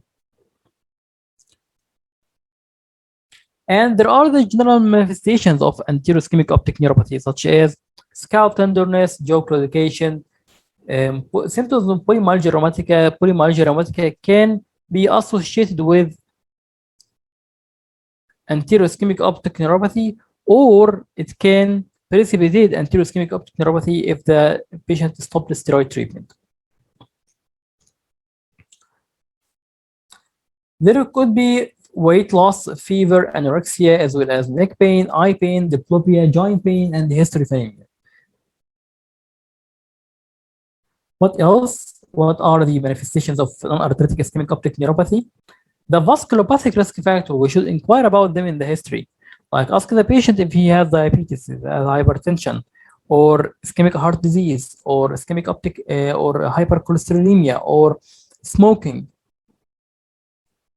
Then again, the fatal mistake, don't forget to ask about the systemic or the other differentials that are unlikely. Like for example, for systemic disease, I will ask about TB, ask about the syphilis, sarcoidosis, herpes simplex, and herpes zoster, like if the patient had rash in the near future or not. And also I will ask about exposure to cat disease and cat scratch disease and exposure to bite of the tick for Lyme disease. Then I will do examination, which is divided into, again, general and ocular, starting by the relevant, then the less relevant. So for arthritic, I will do what I will do.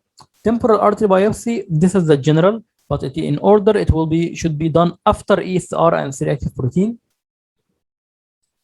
The non-arthritic, I will do carotid artery palpation and auscultation for presence of carotid atheroma. For others, I will do just herpes zoster ophthalmicus for skin rash and lymphadenopathy. For the syphilis,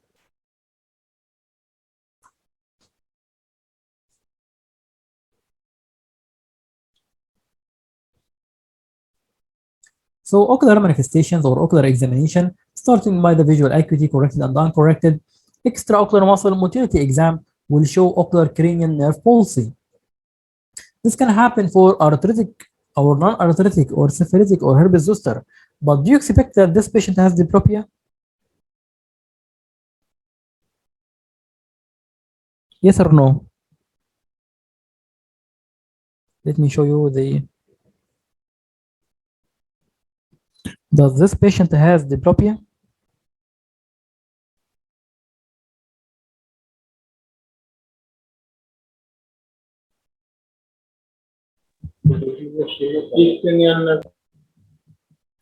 Although it can cause ocular cranial nerve palsy, which is causing him the intermittent double vision for the last few weeks. Maybe this intermittent double vision was due to ischemia of the muscles or ischemia of the nerve. However, this patient specifically is unlikely to have double vision. This is simply because he has visual acuity of hand motion of one eye. So his other eye is his only single eye. He is depending on it. If it is decreasing in the vision, then it will be doesn't affect the other eye because it does not see well.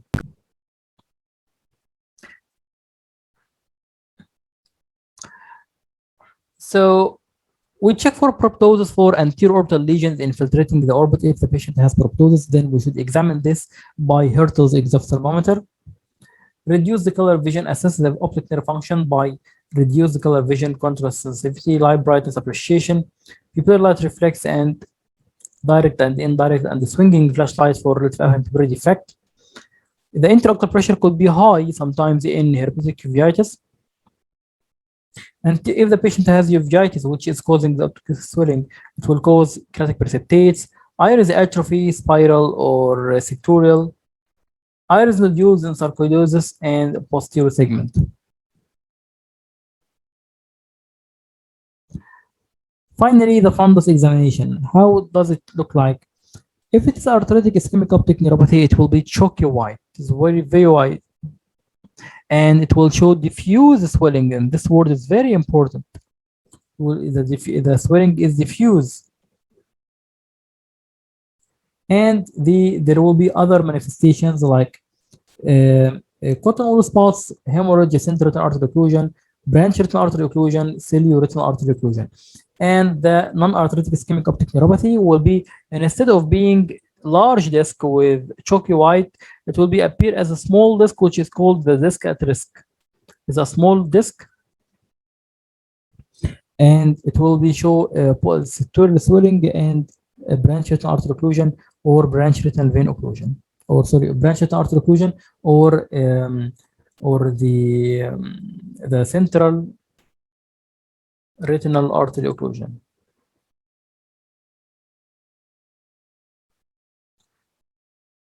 Also, what can we detect in the fundus? If the patient has liver hereditary optic neuropathy, it can be detected by peripheral telangiectasia. If there is cataract disease, we'll check for the neuroretinitis and the macular star.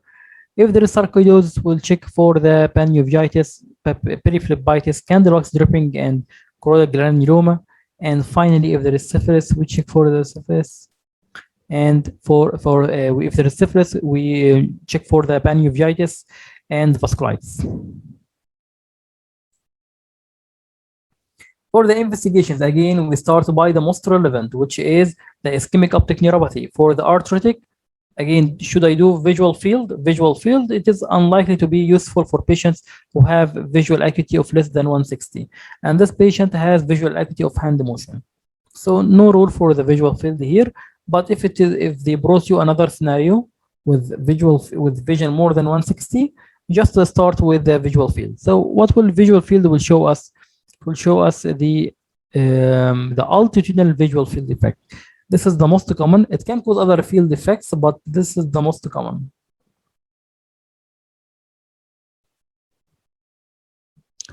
MRI orbit for infiltrative or anterior orbital lesion. If all these didn't yield any result, then I will look for the other less common differential. So I will order MRI for infiltrative orbital lesion, anti-nuclear antibody, and then double-stranded DNA antibody for syphilis.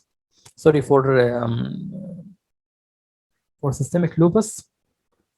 Mantoux test for the TB, quantiferon TB gold test, chest X-ray, gallium scan, serum angiotensin converting enzyme for sarcoidosis, serum and CSF analysis for VDRL and FCA antibodies, and anti-Lyme's antibody titr, vitrastat for herpes zoster, ophthalmicus, and herpes simplex virus.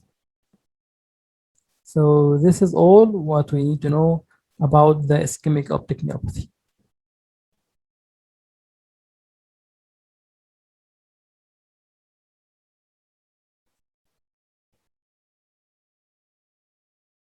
So how can we treat these patients? Well, starting first by the non-arthritic ischemic optic neuropathy, unfortunately, there is no treatment. The purpose of treatment, if we are going to give treatment, it will be aspirin, and the aspirin, it will not improve the case, but it will just to control the risk factors. Like if the patient has like sorts of emboli, like atrial fibrillation, or if he has carotid atheroma, so we just need to guard against the embolism by increasing the blood thinning, or by increasing the blood increasing the thinning of the blood. And if the patient has, and then in this case, we don't give any definitive treatment. We just control the risk factors, and we refer the patient to the cardiologist, and for the cardiovascular assessment for different categories, or different or full cardiovascular assessment. And while on the other hand, the arthritic ischemic optic neuropathy treatment is important because this patient has a huge risk of the losing the vision of the other eye as soon as 24 hours. So we need to start immediately as it is an emergency.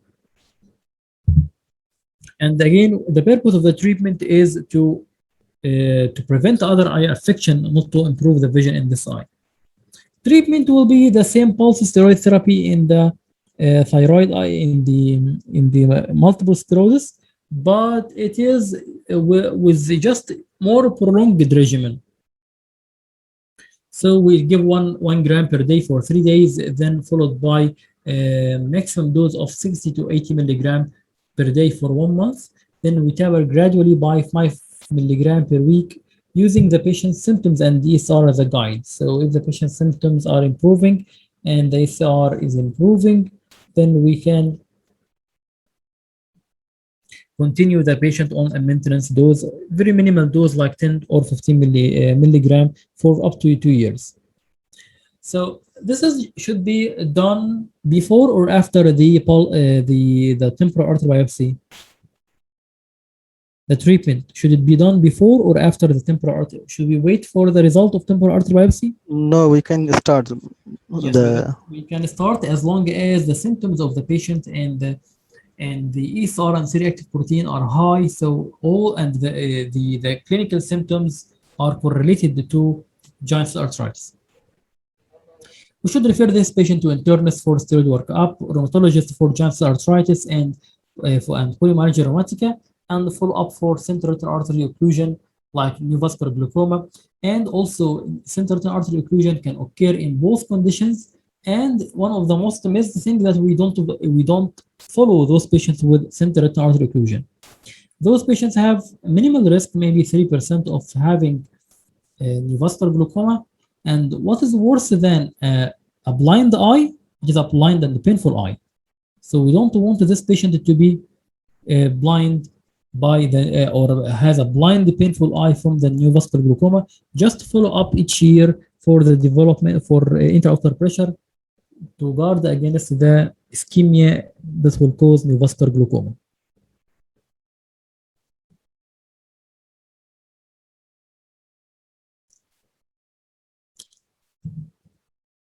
And this is the treatment for other differential diagnoses like syphilis, tuberculosis, Lyme disease, cat scratch disease, sarcoidosis, systemic lupus, and orbital tumors. Okay. So what are other ocular manifestations of the underlying conditions? What are the ocular manifestations of anterior ischemic optic neuropathy or whether it is arthritic or non-arthritic? The arthritic form can cause a central retinal artery occlusion, branch retinal artery occlusion, cilio-retinal artery occlusion, ocular ischemic syndrome, ocular cranial nerve palsy. And this is what will cause the diplopia, the intermittent diplopia that the patient was suffering from 2 weeks. This patient has ischemia of the extraocular muscle and ischemia of the cranial nerves. On the other hand, the non-arthritic ischemic optic neuropathy can cause also central retinal artery occlusion, branch retinal artery occlusion, cilio-retinal artery occlusion, ophthalmic artery occlusion, ocular ischemic syndrome, ocular cranial nerve palsy, and other manifestations of diabetes such as diabetic retinopathy or hypertensive retinopathy. Okay, so this is the actual question that appeared in the problem-solving exam before. A 76-year-old female present with sudden decrease of vision to hand motion with relative afferent pupil defect. There is disc swelling while the right eye is 6'6", almost 6'6". So what do you think? What is the most likely differential diagnosis? Can anyone tell me?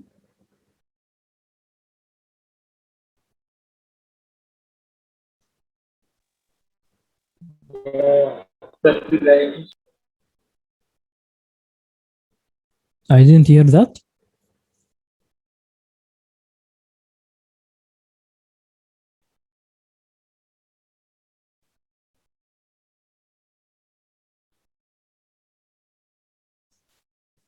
Central retinal artery occlusion, exactly. What else?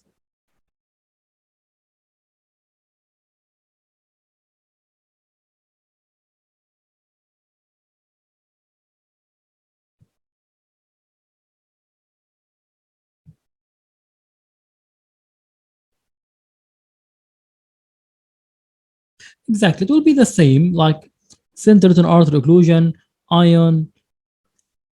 No, not unilateral papilledema, Dr. Roxana, because papilledema will not cause visual affection to hand motion.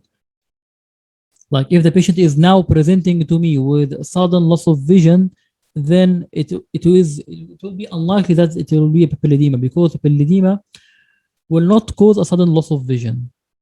Okay, usually in papilledema in the early stages, the vision is 6/6.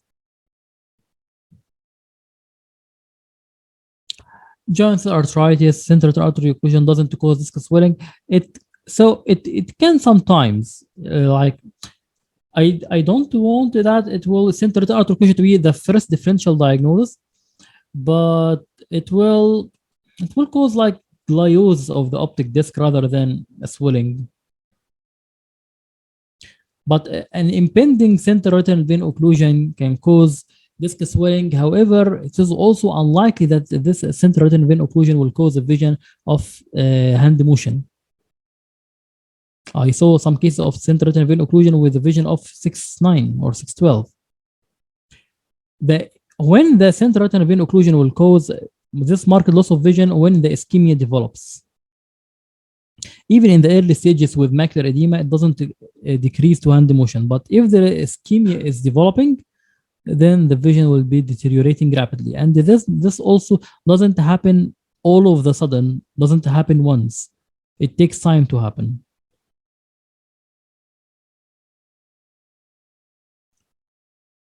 Okay, so the main differential diagnoses here are again the ischemic optic neuropathy. Okay, let's check the next case.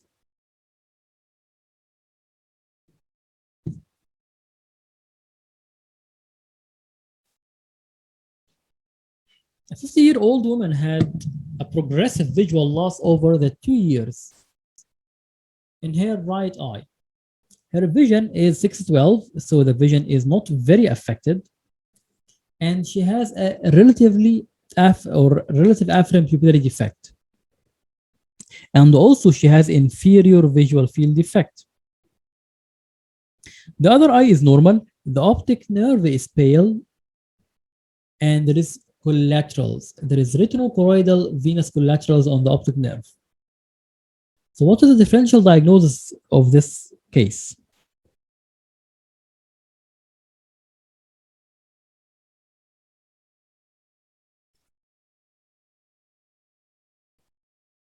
Think again. Chronic progressive loss of vision.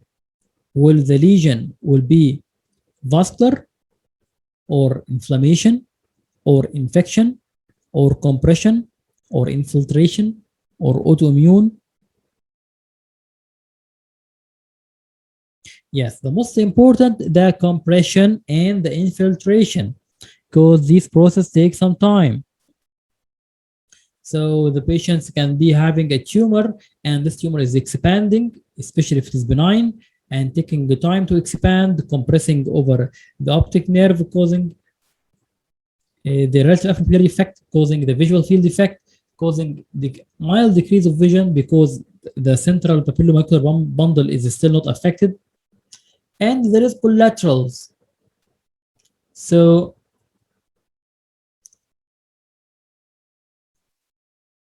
exactly, optic nerve meningioma, Dr. Sarah, will be the first differential.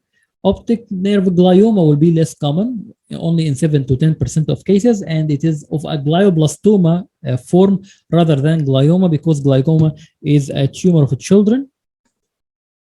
So here are what the kinds of collaterals. These abnormal blood vessels connecting the retinal circulation to the choroidal circulation. So this patient has a gradual progressive loss of vision with pale optic disc, which means that there is a compressive or infiltrative pathology, such as meningioma, such as lymphoma, craniopharyngioma involving the intracanalicular part of the optic nerve within the brain, malignant optic nerve glioma, metastasis. The metastasis will cause painful lesions, usually, and sarcoidosis. So other differential diagnoses may include thyroid orbitopathy or syphilis. So syphilis can be considered in any differential diagnosis. Lyme disease, tuberculosis, bony disease such as fibrous dysplasia, which is showing the ground glass appearance in the CT. This is how can be differentiated from the meningioma. And the vascular masses such as orbital varices to be differentiated by the MRI on orbital and on orbit and the brain scan such as the chiasma, and systemic workup for systemic inflammatory disease and the infection.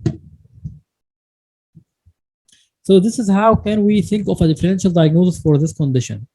We start collecting our differential diagnosis, mainly the infiltrative and the compressive, and thinking of the different reasons, and then do imaging or biopsy if necessary in order to detect the kind of mass that's affecting the lesion.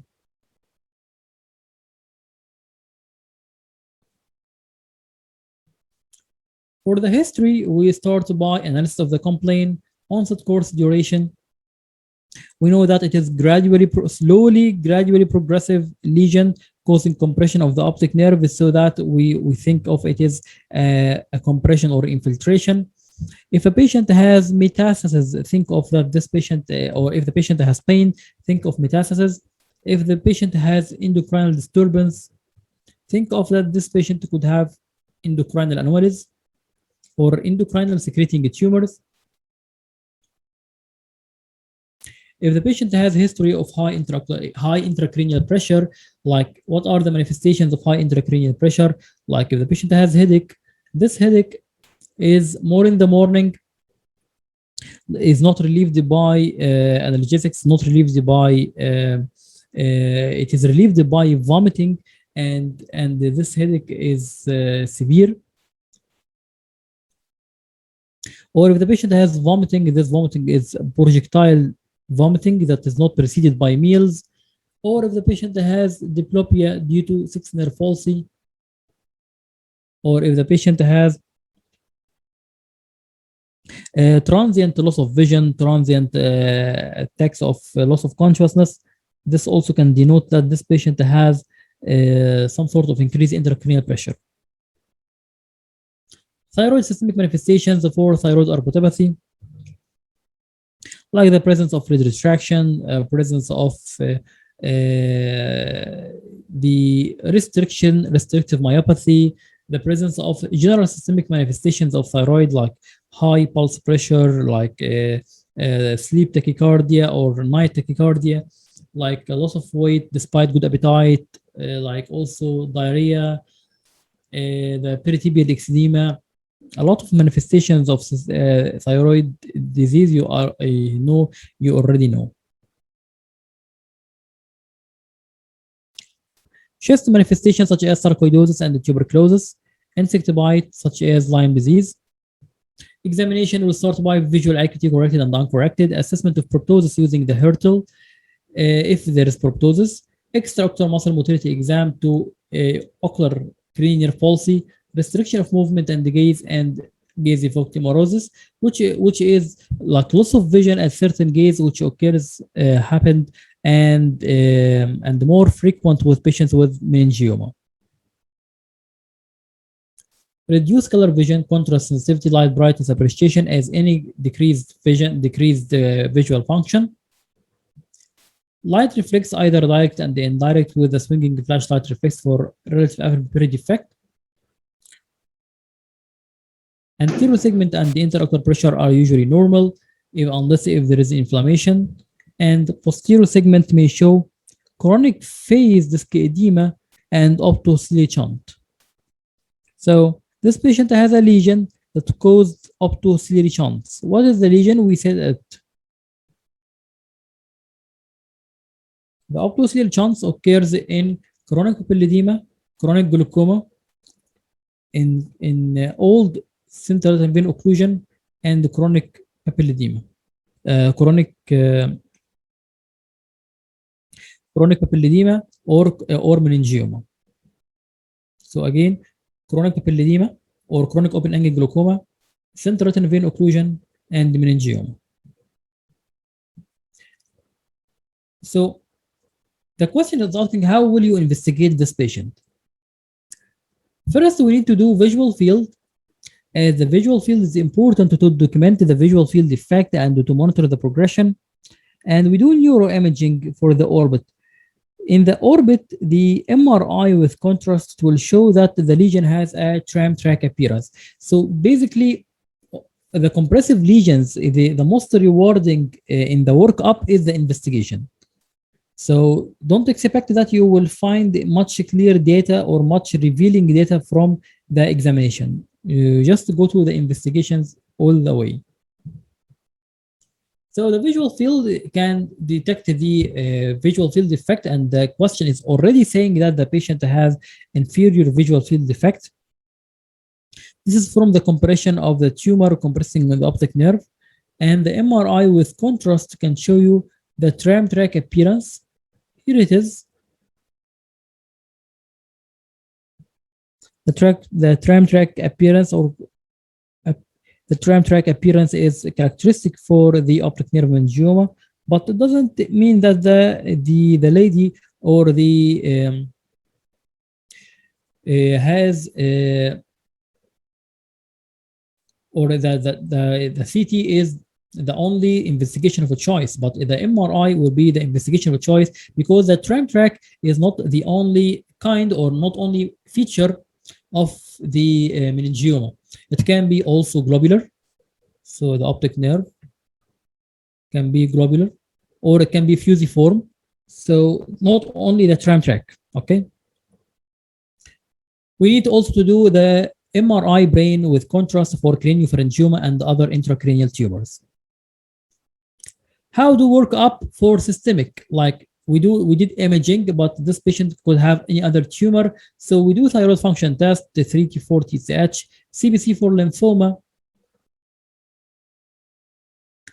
leukemia, and for sarcoidosis, serum angiotensin converting enzyme, serum calcium, pulmonary function test for sarcoidosis, gallium scanning. All these can be helpful for the sarcoidosis. PET scan for metastasis, and this is correct.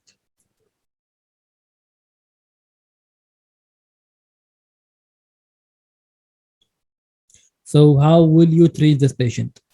First of all, you need to counsel this patient. The meningioma occurs in the 40s and more common in females, and it is usually very slowly progressive. So we don't rush to surgery in these cases. We, as you can see, look at the question itself. It says that although there is progressive visual loss for 2 years, the vision is only 612. So this can give you an idea that this disease is very slowly progressive. So since the patient has good vision, we just follow up.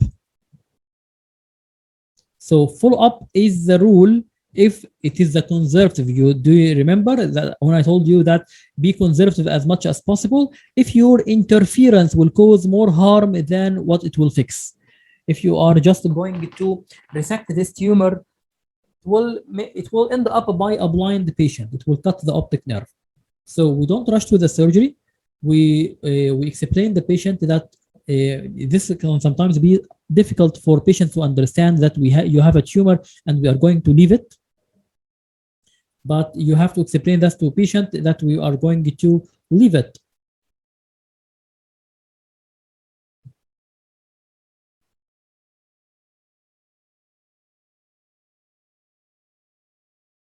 Hello, can you hear my voice? Yes, boss, we are hearing you. Because doctor say that the lost connection. Is Goldman useful? Goldman what?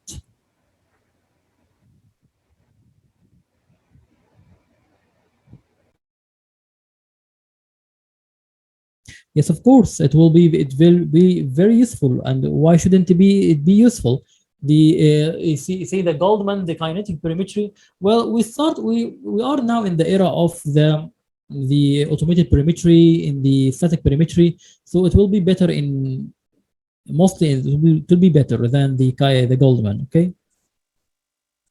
So we will start by observation, then we will monitor the patient. If there is damage, there is evidence of documented progression causing extra damage to the optic nerve, then the treatment of choice will be the radiotherapy, the stereotactic fractionated radiotherapy.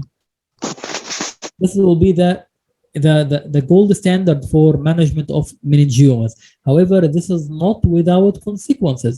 It will cause radiation retinopathy, radiation neuropathy, and it will affect the different ocular structures. So this radiation is harmful to the eye.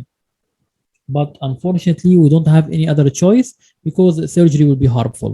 So we need to refer this patient to ophthalmic oncologist and follow up for the visual acuity and follow up for the late complications of radiotherapy. Okay. So I guess that we will, does anyone have any question?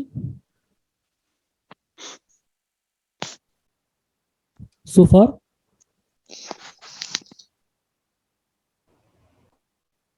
Okay, so I guess that we will stop now for the, we will continue in the next lecture. I was hoping that we will cover much more than this, but actually the time, we ran out of time. We have been already for 2 hours and a half. I don't know how the time ran so fast, but I will figure something else to just for more better time management and to cover more cases. So we will continue the next time, and I wish you that you start your study. Well, the next class will be on Monday, but I will compensate for the previous class, which was in the previous Monday. We will try to have a class maybe in the next week or the week after for the missed class so that we can keep up with the schedule. Okay, but for now, the next class will be on the next Monday. We will continue the optic neuropathies and other cases of and other work up for the problem solving.